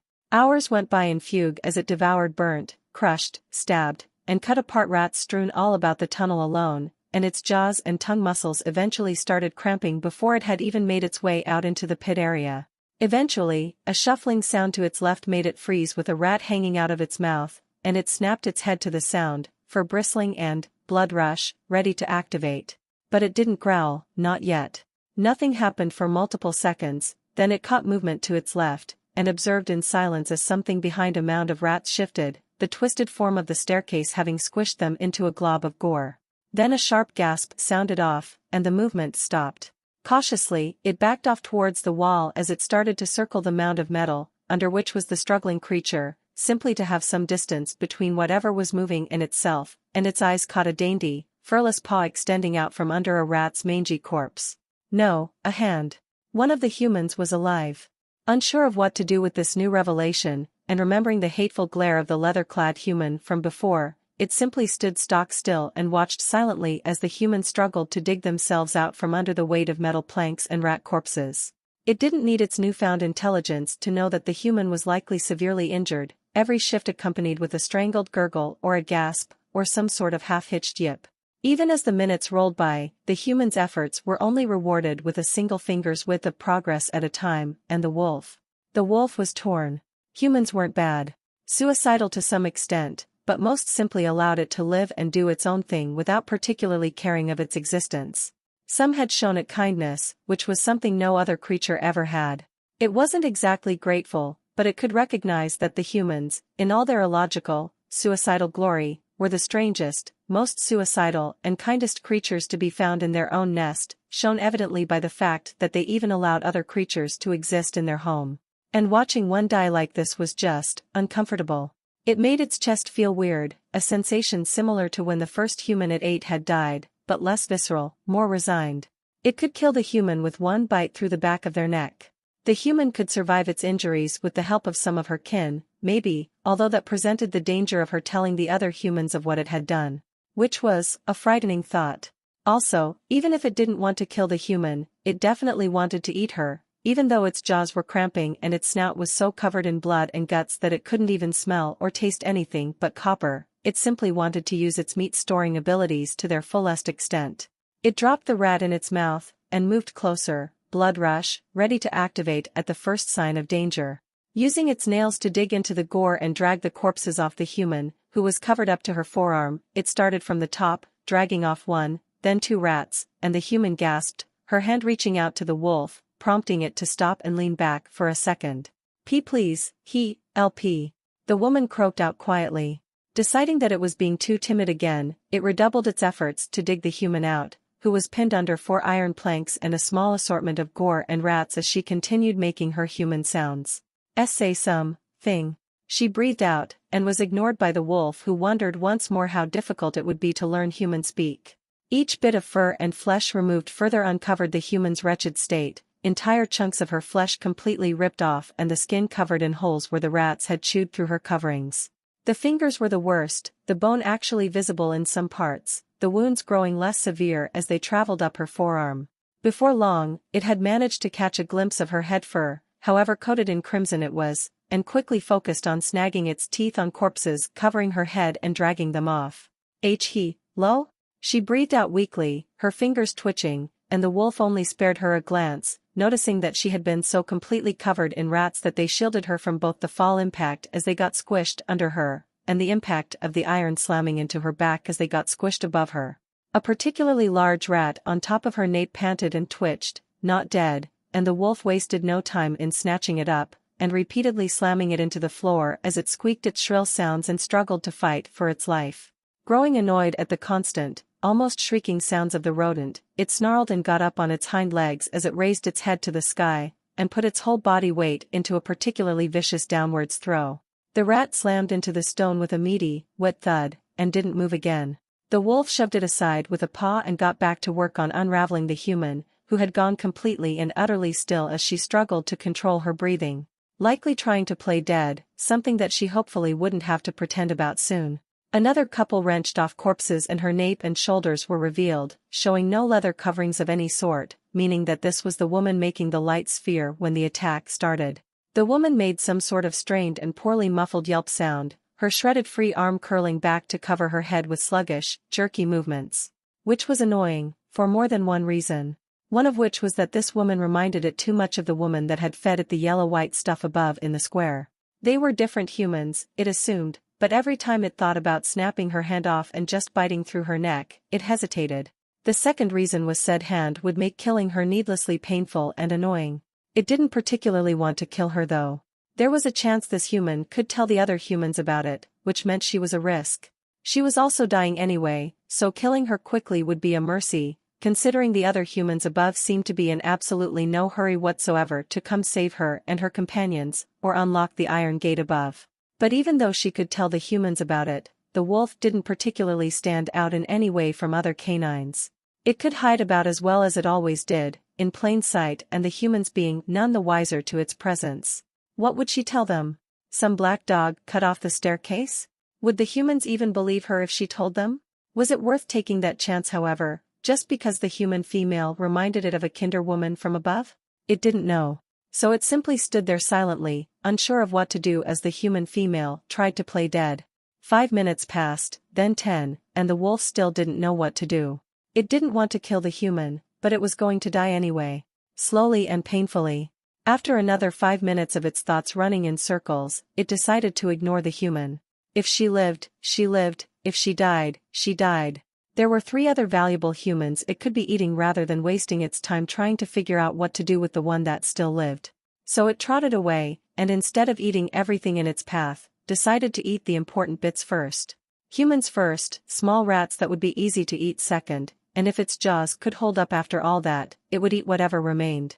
It found one of the males first, who had thankfully smashed its skull open on the stone with its fall, bits of its brain and blood seeping out of its head like a cracked egg. After hooking its canines into the human's neck, it pulled with all its weight and strength, just enough to move the man out of the pile of rats he was in and closer to a more clean area near the still-living female, and started its feast. Humans were so much tastier than rats, it couldn't believe it had wasted hours on eating the rodents rather than hunting their corpses first. No dirty fur sticking to the insides of its throat either. It hated that. The head was cracked open thankfully, so licking up its brains, chewing up its skull and eating its neck proved to be a task of nary more than 5 or 10 minutes, and after raking its canines up and down the human's body to cut through its coverings, it clumsily scratched at the corpse, watching sliced plates of leather, some tinklings bits of metal, and various straps of cloth and leather fall off the man, one of them covered in cracked or outright broken glass bottles full of glowing liquid. It sniffed at them curiously, then reeled back from the utterly bizarre stench coming off them, clumsily trying to wipe at its snout with its leg to get the sweet, bitter, foul and wonderful smell out of its nostrils. After sneezing once, then twice, it shook itself and got closer to the little bottles of glowing liquids. They were almost like the burning liquids of the flaming rivers down below, if probably a different color. Its eyes were still slowly being adjusted to be able to see more colors like the humans could, so it wasn't quite certain that they were all different colors, but their shades of yellow and blue were far enough from the green of the rivers for it to be sure that they were at least different. It had actually forgotten it had started the process of changing its eyes, so it was going to speed that up quite a bit when it went to sleep again. At the moment though, it was mostly curious about the bottles. The first 2 were cracked open, their contents mixed and tainted with blood and guts, but one of the bottles was miraculously intact, so with the utmost care, it hooked its teeth on the small bottle's neck, and pulled it out of its fabric sheath. There was some sort of weird wooden thing on the top, and after stabilizing the bottle on the ground with its paws, it grabbed onto it and pulled it off with an odd popping sound. The stench was still horrible. And amazing. Which meant that it was just extremely confusing, so it mostly shut out its sense of smell as it gripped the base of the bottle's neck between its front teeth, and very slowly tilted its head back. The liquid, thick and almost like slime, hit its tongue, and besides a small amount of numbness, nothing happened, so it tilted its head a tiny bit more and allowed a bit of it to trickle down into its throat, and it swallowed before carefully putting the bottle back between its paws. It really needed to get some more dexterous paws. These things were infuriating to use when trying to work with human trinkets. For a moment, nothing happened as it swallowed, then a warm, soothing numbness suddenly overtook the pulsing waves of pain coming off every bone in its body, before it wormed its way up to its cramping jaw muscles. For a few heartbeats, its body was blissfully unattended by its longtime companion, the pain seemingly gone, and then slowly, the numbness receded and it crept back into the wolf's body. Slightly lessened, but still there. It looked curiously at the bottle, and decided that while that was useful, it didn't really have much need for it. It had a high level, pain resistance, skill, and lessening the pain would only reduce how quickly that skill further leveled up. In fact, the wolf turned its head to look at the living human, who was trying to discreetly shuffle out of its prison of iron and gore. There was enough rat meat for the wolf to eat non-stop for days. And 3 humans that were all about twice to thrice its size, still, so it might not even have time to eat the girl if it killed her. That, as well as the reminder of the woman that fed and healed it, and an honest desire just to see what would happen, was what made it decide. It picked up the bottle with its front teeth, and trotted over to the human, who went limp as she heard its footsteps approach. Deciding the female was no real threat, it decided to alert her to the fact that it wasn't genuinely blind and stupid, and thus prodded her mauled hand with the pain remover bottle. She flinched, but refused to move or take it. Growing annoyed, the wolf put it down on the ground, lamenting how much of it spilled out of the open top, before clamping its teeth around her wrist, an action which made the girl's breath catch as she started to tremble, and the wolf moved her arms so that her hand landed on the bottle, before letting go with a short chuffing sound. After a short moment of indecision, her hand slowly started patting at the bottle, and after she realized it was a pain remover bottle, gasped. For the first time, some life seemed to enter the female, and she raised her head, revealing a mangled, eyeless mess of blood and flesh, chunks missing from her lips, nose, and brows as she turned towards the wolf, before her neck went limp in exhaustion once more. Thank you. It breathed out, and with weak fingers that could barely hold onto the bottle, she drew her arm back, before placing the dirted bottle neck to her lips, and turning her head sideways to drink up the pain remover with greedy gulps. Not wanting to waste time, it chewed up a small rat as she continued drinking the pain remover, disliking how the corpse felt like an overfilled balloon as its guts and blood dripped and ran down its jaws and chest. Wait, what even was a balloon? After a moment of thinking and only getting some images of fabric filled with air, it stopped caring, and tilted its head back to hastily swallow the small rodent. Thank you. Thank you.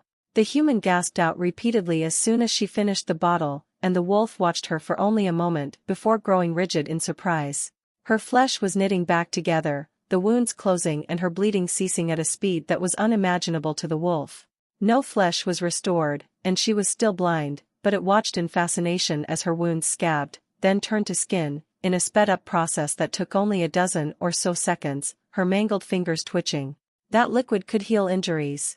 It was still useless to the wolf, as it couldn't carry it around with itself until it got hurt, but the revelation was still surprising. Deciding to help the human a bit more, it let its bottom jaw hang loose, and hooked its top canines onto increasingly more difficult to remove rats the closer it got to the main parts of her body. They would either break apart or just be too deeply wedged between the human and the iron planks above to remove, so after some annoying digging, it decided to just drag the human out itself. Can you understand me? The girl asked quietly, then sharply inhaled in surprise as she felt its canines carefully dig into her shoulder garment.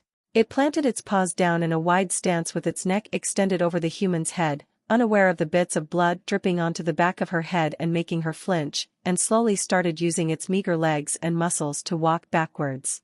After a moment of strain, the human started assisting it as she feebly grasped at the ground and tried to pull herself out. It was somewhat effective. One finger's width at a time, it dragged her out, and it had to adjust its grip on the tearing fabric the girl wore several times. And although the wolf was unsure of why it was so impatient lately, it was quickly growing annoyed at how much energy it was expending for the human, so it decided to activate blood rush, and heaved backwards with a low growl of effort. A distant, foggy recollection of it doing something similar with a small stick and another kin on the other end surfaced for a fraction of a second before it faded, and it redoubled its efforts from anger at having its mind denied of that memory. The female gasped and groaned in pain, but helped as much as her useless arm could allow her to, and finally, the resistance snapped away and the wolf managed to yank the girl out of her prison of gore, whatever keeping her trapped likely broken or removed as it hastily used the last few seconds of blood rush to drag her for a couple feet through grimy, crimson-wetted stone. Thank you. The girl gasped as she tried to turn over on her back, grunting in pain. Are you a summon? The human continued muttering, and the wolf ignored her, considering its self-appointed duty to be complete, and it quickly trotted away to continue eating the human it had started eating a couple feet away. It still kept an eye on the human though, just in case. Everything hurt, but nothing was more intense than the feeling of helplessness she felt. The healing potion was only designed for surface wounds. So she couldn't see anything, but she could hear the sound of ripping flesh, the tearing of fabric, could smell the miasma of blood and death hanging in the air so thick it felt like inhaling water from the foulest swamps with every shaky breath. Before today, she didn't know the sound of flesh being ripped apart, but as the minutes rolled by in relative silence, she was forced to become familiar with it as the beast devoured what she assumed were her former teammates, and she felt tears build up in her mangled eyes, the salt springing a fresh wave of pain through her. She didn't like them. Hell, she was basically the team's property, too in debt to them to deny them anything, even when they would push her down and force themselves on her. If anything, she was glad they were gone, evil and reckless, every single one of them. So she wasn't crying for them. No, she was crying because she was scared she would be next to enter the monster's jaws. Any monster was terrifying, doubly so after having had to endure the agony of being eaten alive before the world dropped out from under her as she was crushed inside a frenzied blender of teeth and snouts. Yet there was nothing more terrifying than a monster with intelligence. And although she'd only caught a glimpse of the canine before she fell, two wide, golden gleaming eyes framed in darkness were engraved into her mind. She didn't know what it did, but she knew that it somehow broke the staircase. She knew that it could recognize a healing potion, and that for one reason or another, had given it to her. The problem was that she didn't know if she was given the potion out of some sort of mercy, or because the beast wanted its food fresh and alive. It was presumably not intelligent enough to understand speech, however, judging by the complete and utter lack of any response. Never had she cursed her choice of a path more than now. She was so naive. So optimistic and bright-eyed as she'd look down the innards of the sprawling dungeon below, and think to herself that she just wanted to help people, a stupid, misguided notion born out of guilt from her noble birth. So when she, like any good elf, started practicing magic and the infuser path opened for her, she'd taken it immediately, and thought she could finally escape her insane parents to make a life for herself. She had a wonderful support path that increased the potency and efficiency of her buffing spells, which only grow stronger with time and more specialization, and all she had to do was level up. People would be clamoring to get her at their side in their dungeon dives, allowing her to live a life free of guilt and court. And now look where she'd ended up.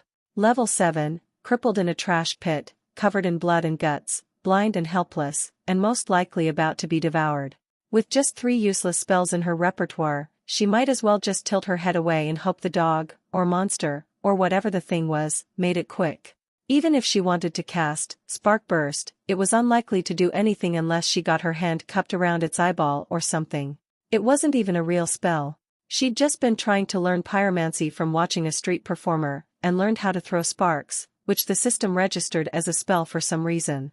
Its use was more of an intimidation trick against stupid animals than anything useful in a fight. So, she could do nothing but wait and hope. It was common protocol to lock the entrance to aboveground when someone took a rat extermination quest put up by one dungeon baron or another, simply so in case of the mercenaries failing, the streets above wouldn't be flooded by bloodthirsty rodents the size of a large cat. And their minder waiting above should have noted the large crash and lack of people trying to get out of the pits, which meant he was probably already back at the guild to report on their deaths and get another party to clean up the rats so the workers could fix the staircase. That process could take anywhere from a day and a half to a week. Could she even survive this long in a hole with an intelligent monster that was most likely chewing up her teammates a couple feet away? A particularly loud snap of crunching bone made her flinch, and she decided to at least try and crawl and shuffle away from the source of those horrendous sounds. Gods above, just crawling made shards of agony spear into her very soul. She didn't need a medic pather to tell her that her hip bones and legs were probably little more than bony splinters. Wearing metal greaves like the rest of her party had only made the rats concentrate on her upper body, and she vividly remembered the almost cushy crunch of the vermin below her, a split second before her leg slammed into the stone. That and her right arm being broken, made crawling backwards a near impossible task. And the fact her fingers kept sinking into blood or gore or mangy fur, making bile crawl up her throat with every push, didn't help either. She gave up on moving fairly quickly. Okay, Imhriel. Think. What spells do you have to deal with this? Spark Burst was most likely useless, even if it was her highest level spell. Mostly because her half-teammates half-deaders thought it was useful because it was flashy, even if it didn't do anything, and told her to use it all the time. Illumina was similarly useless, only because she didn't have the mana reserves to use it offensively. If she were higher level, with more natural mana reserves and with more points in soul, she could summon an orb of light in front of someone's face and permanently blind them by burning their retinas in an instant, but the most she could do with what she had was make someone rub their eyes and blink for a few seconds. She could use it to buy time, maybe? Her final spell was simply haste, which would give her a bonus to speed and perception, and would be useful if she could walk. She had no option but to wait and hope for rescue. And then? Then what? Her life was as good as over. She could never gather the coin necessary to restore her sight with a healer. They had grown more common since the Church of the Six-Winged Dove settled in on the city out of the dungeon, but restorative healers were still far, far beyond her budget. Maybe she could get one of the golem specialists to give her a golem's eye, if she worked for a few years. And where would she even work? She was probably too scarred to even be accepted at the most filthy brothel. She could do little more than beg. The realization that no matter what happened, she was already as good as dead, weighed heavier on her chest than any heap of corpses and metal ever could. As the minutes rolled by and her exhaustion overtook her senses, she fell asleep to the morbid lullaby of snapping bones and tearing flesh, her body soaked in freezing crimson from the tips of her toes to the roots of her hair.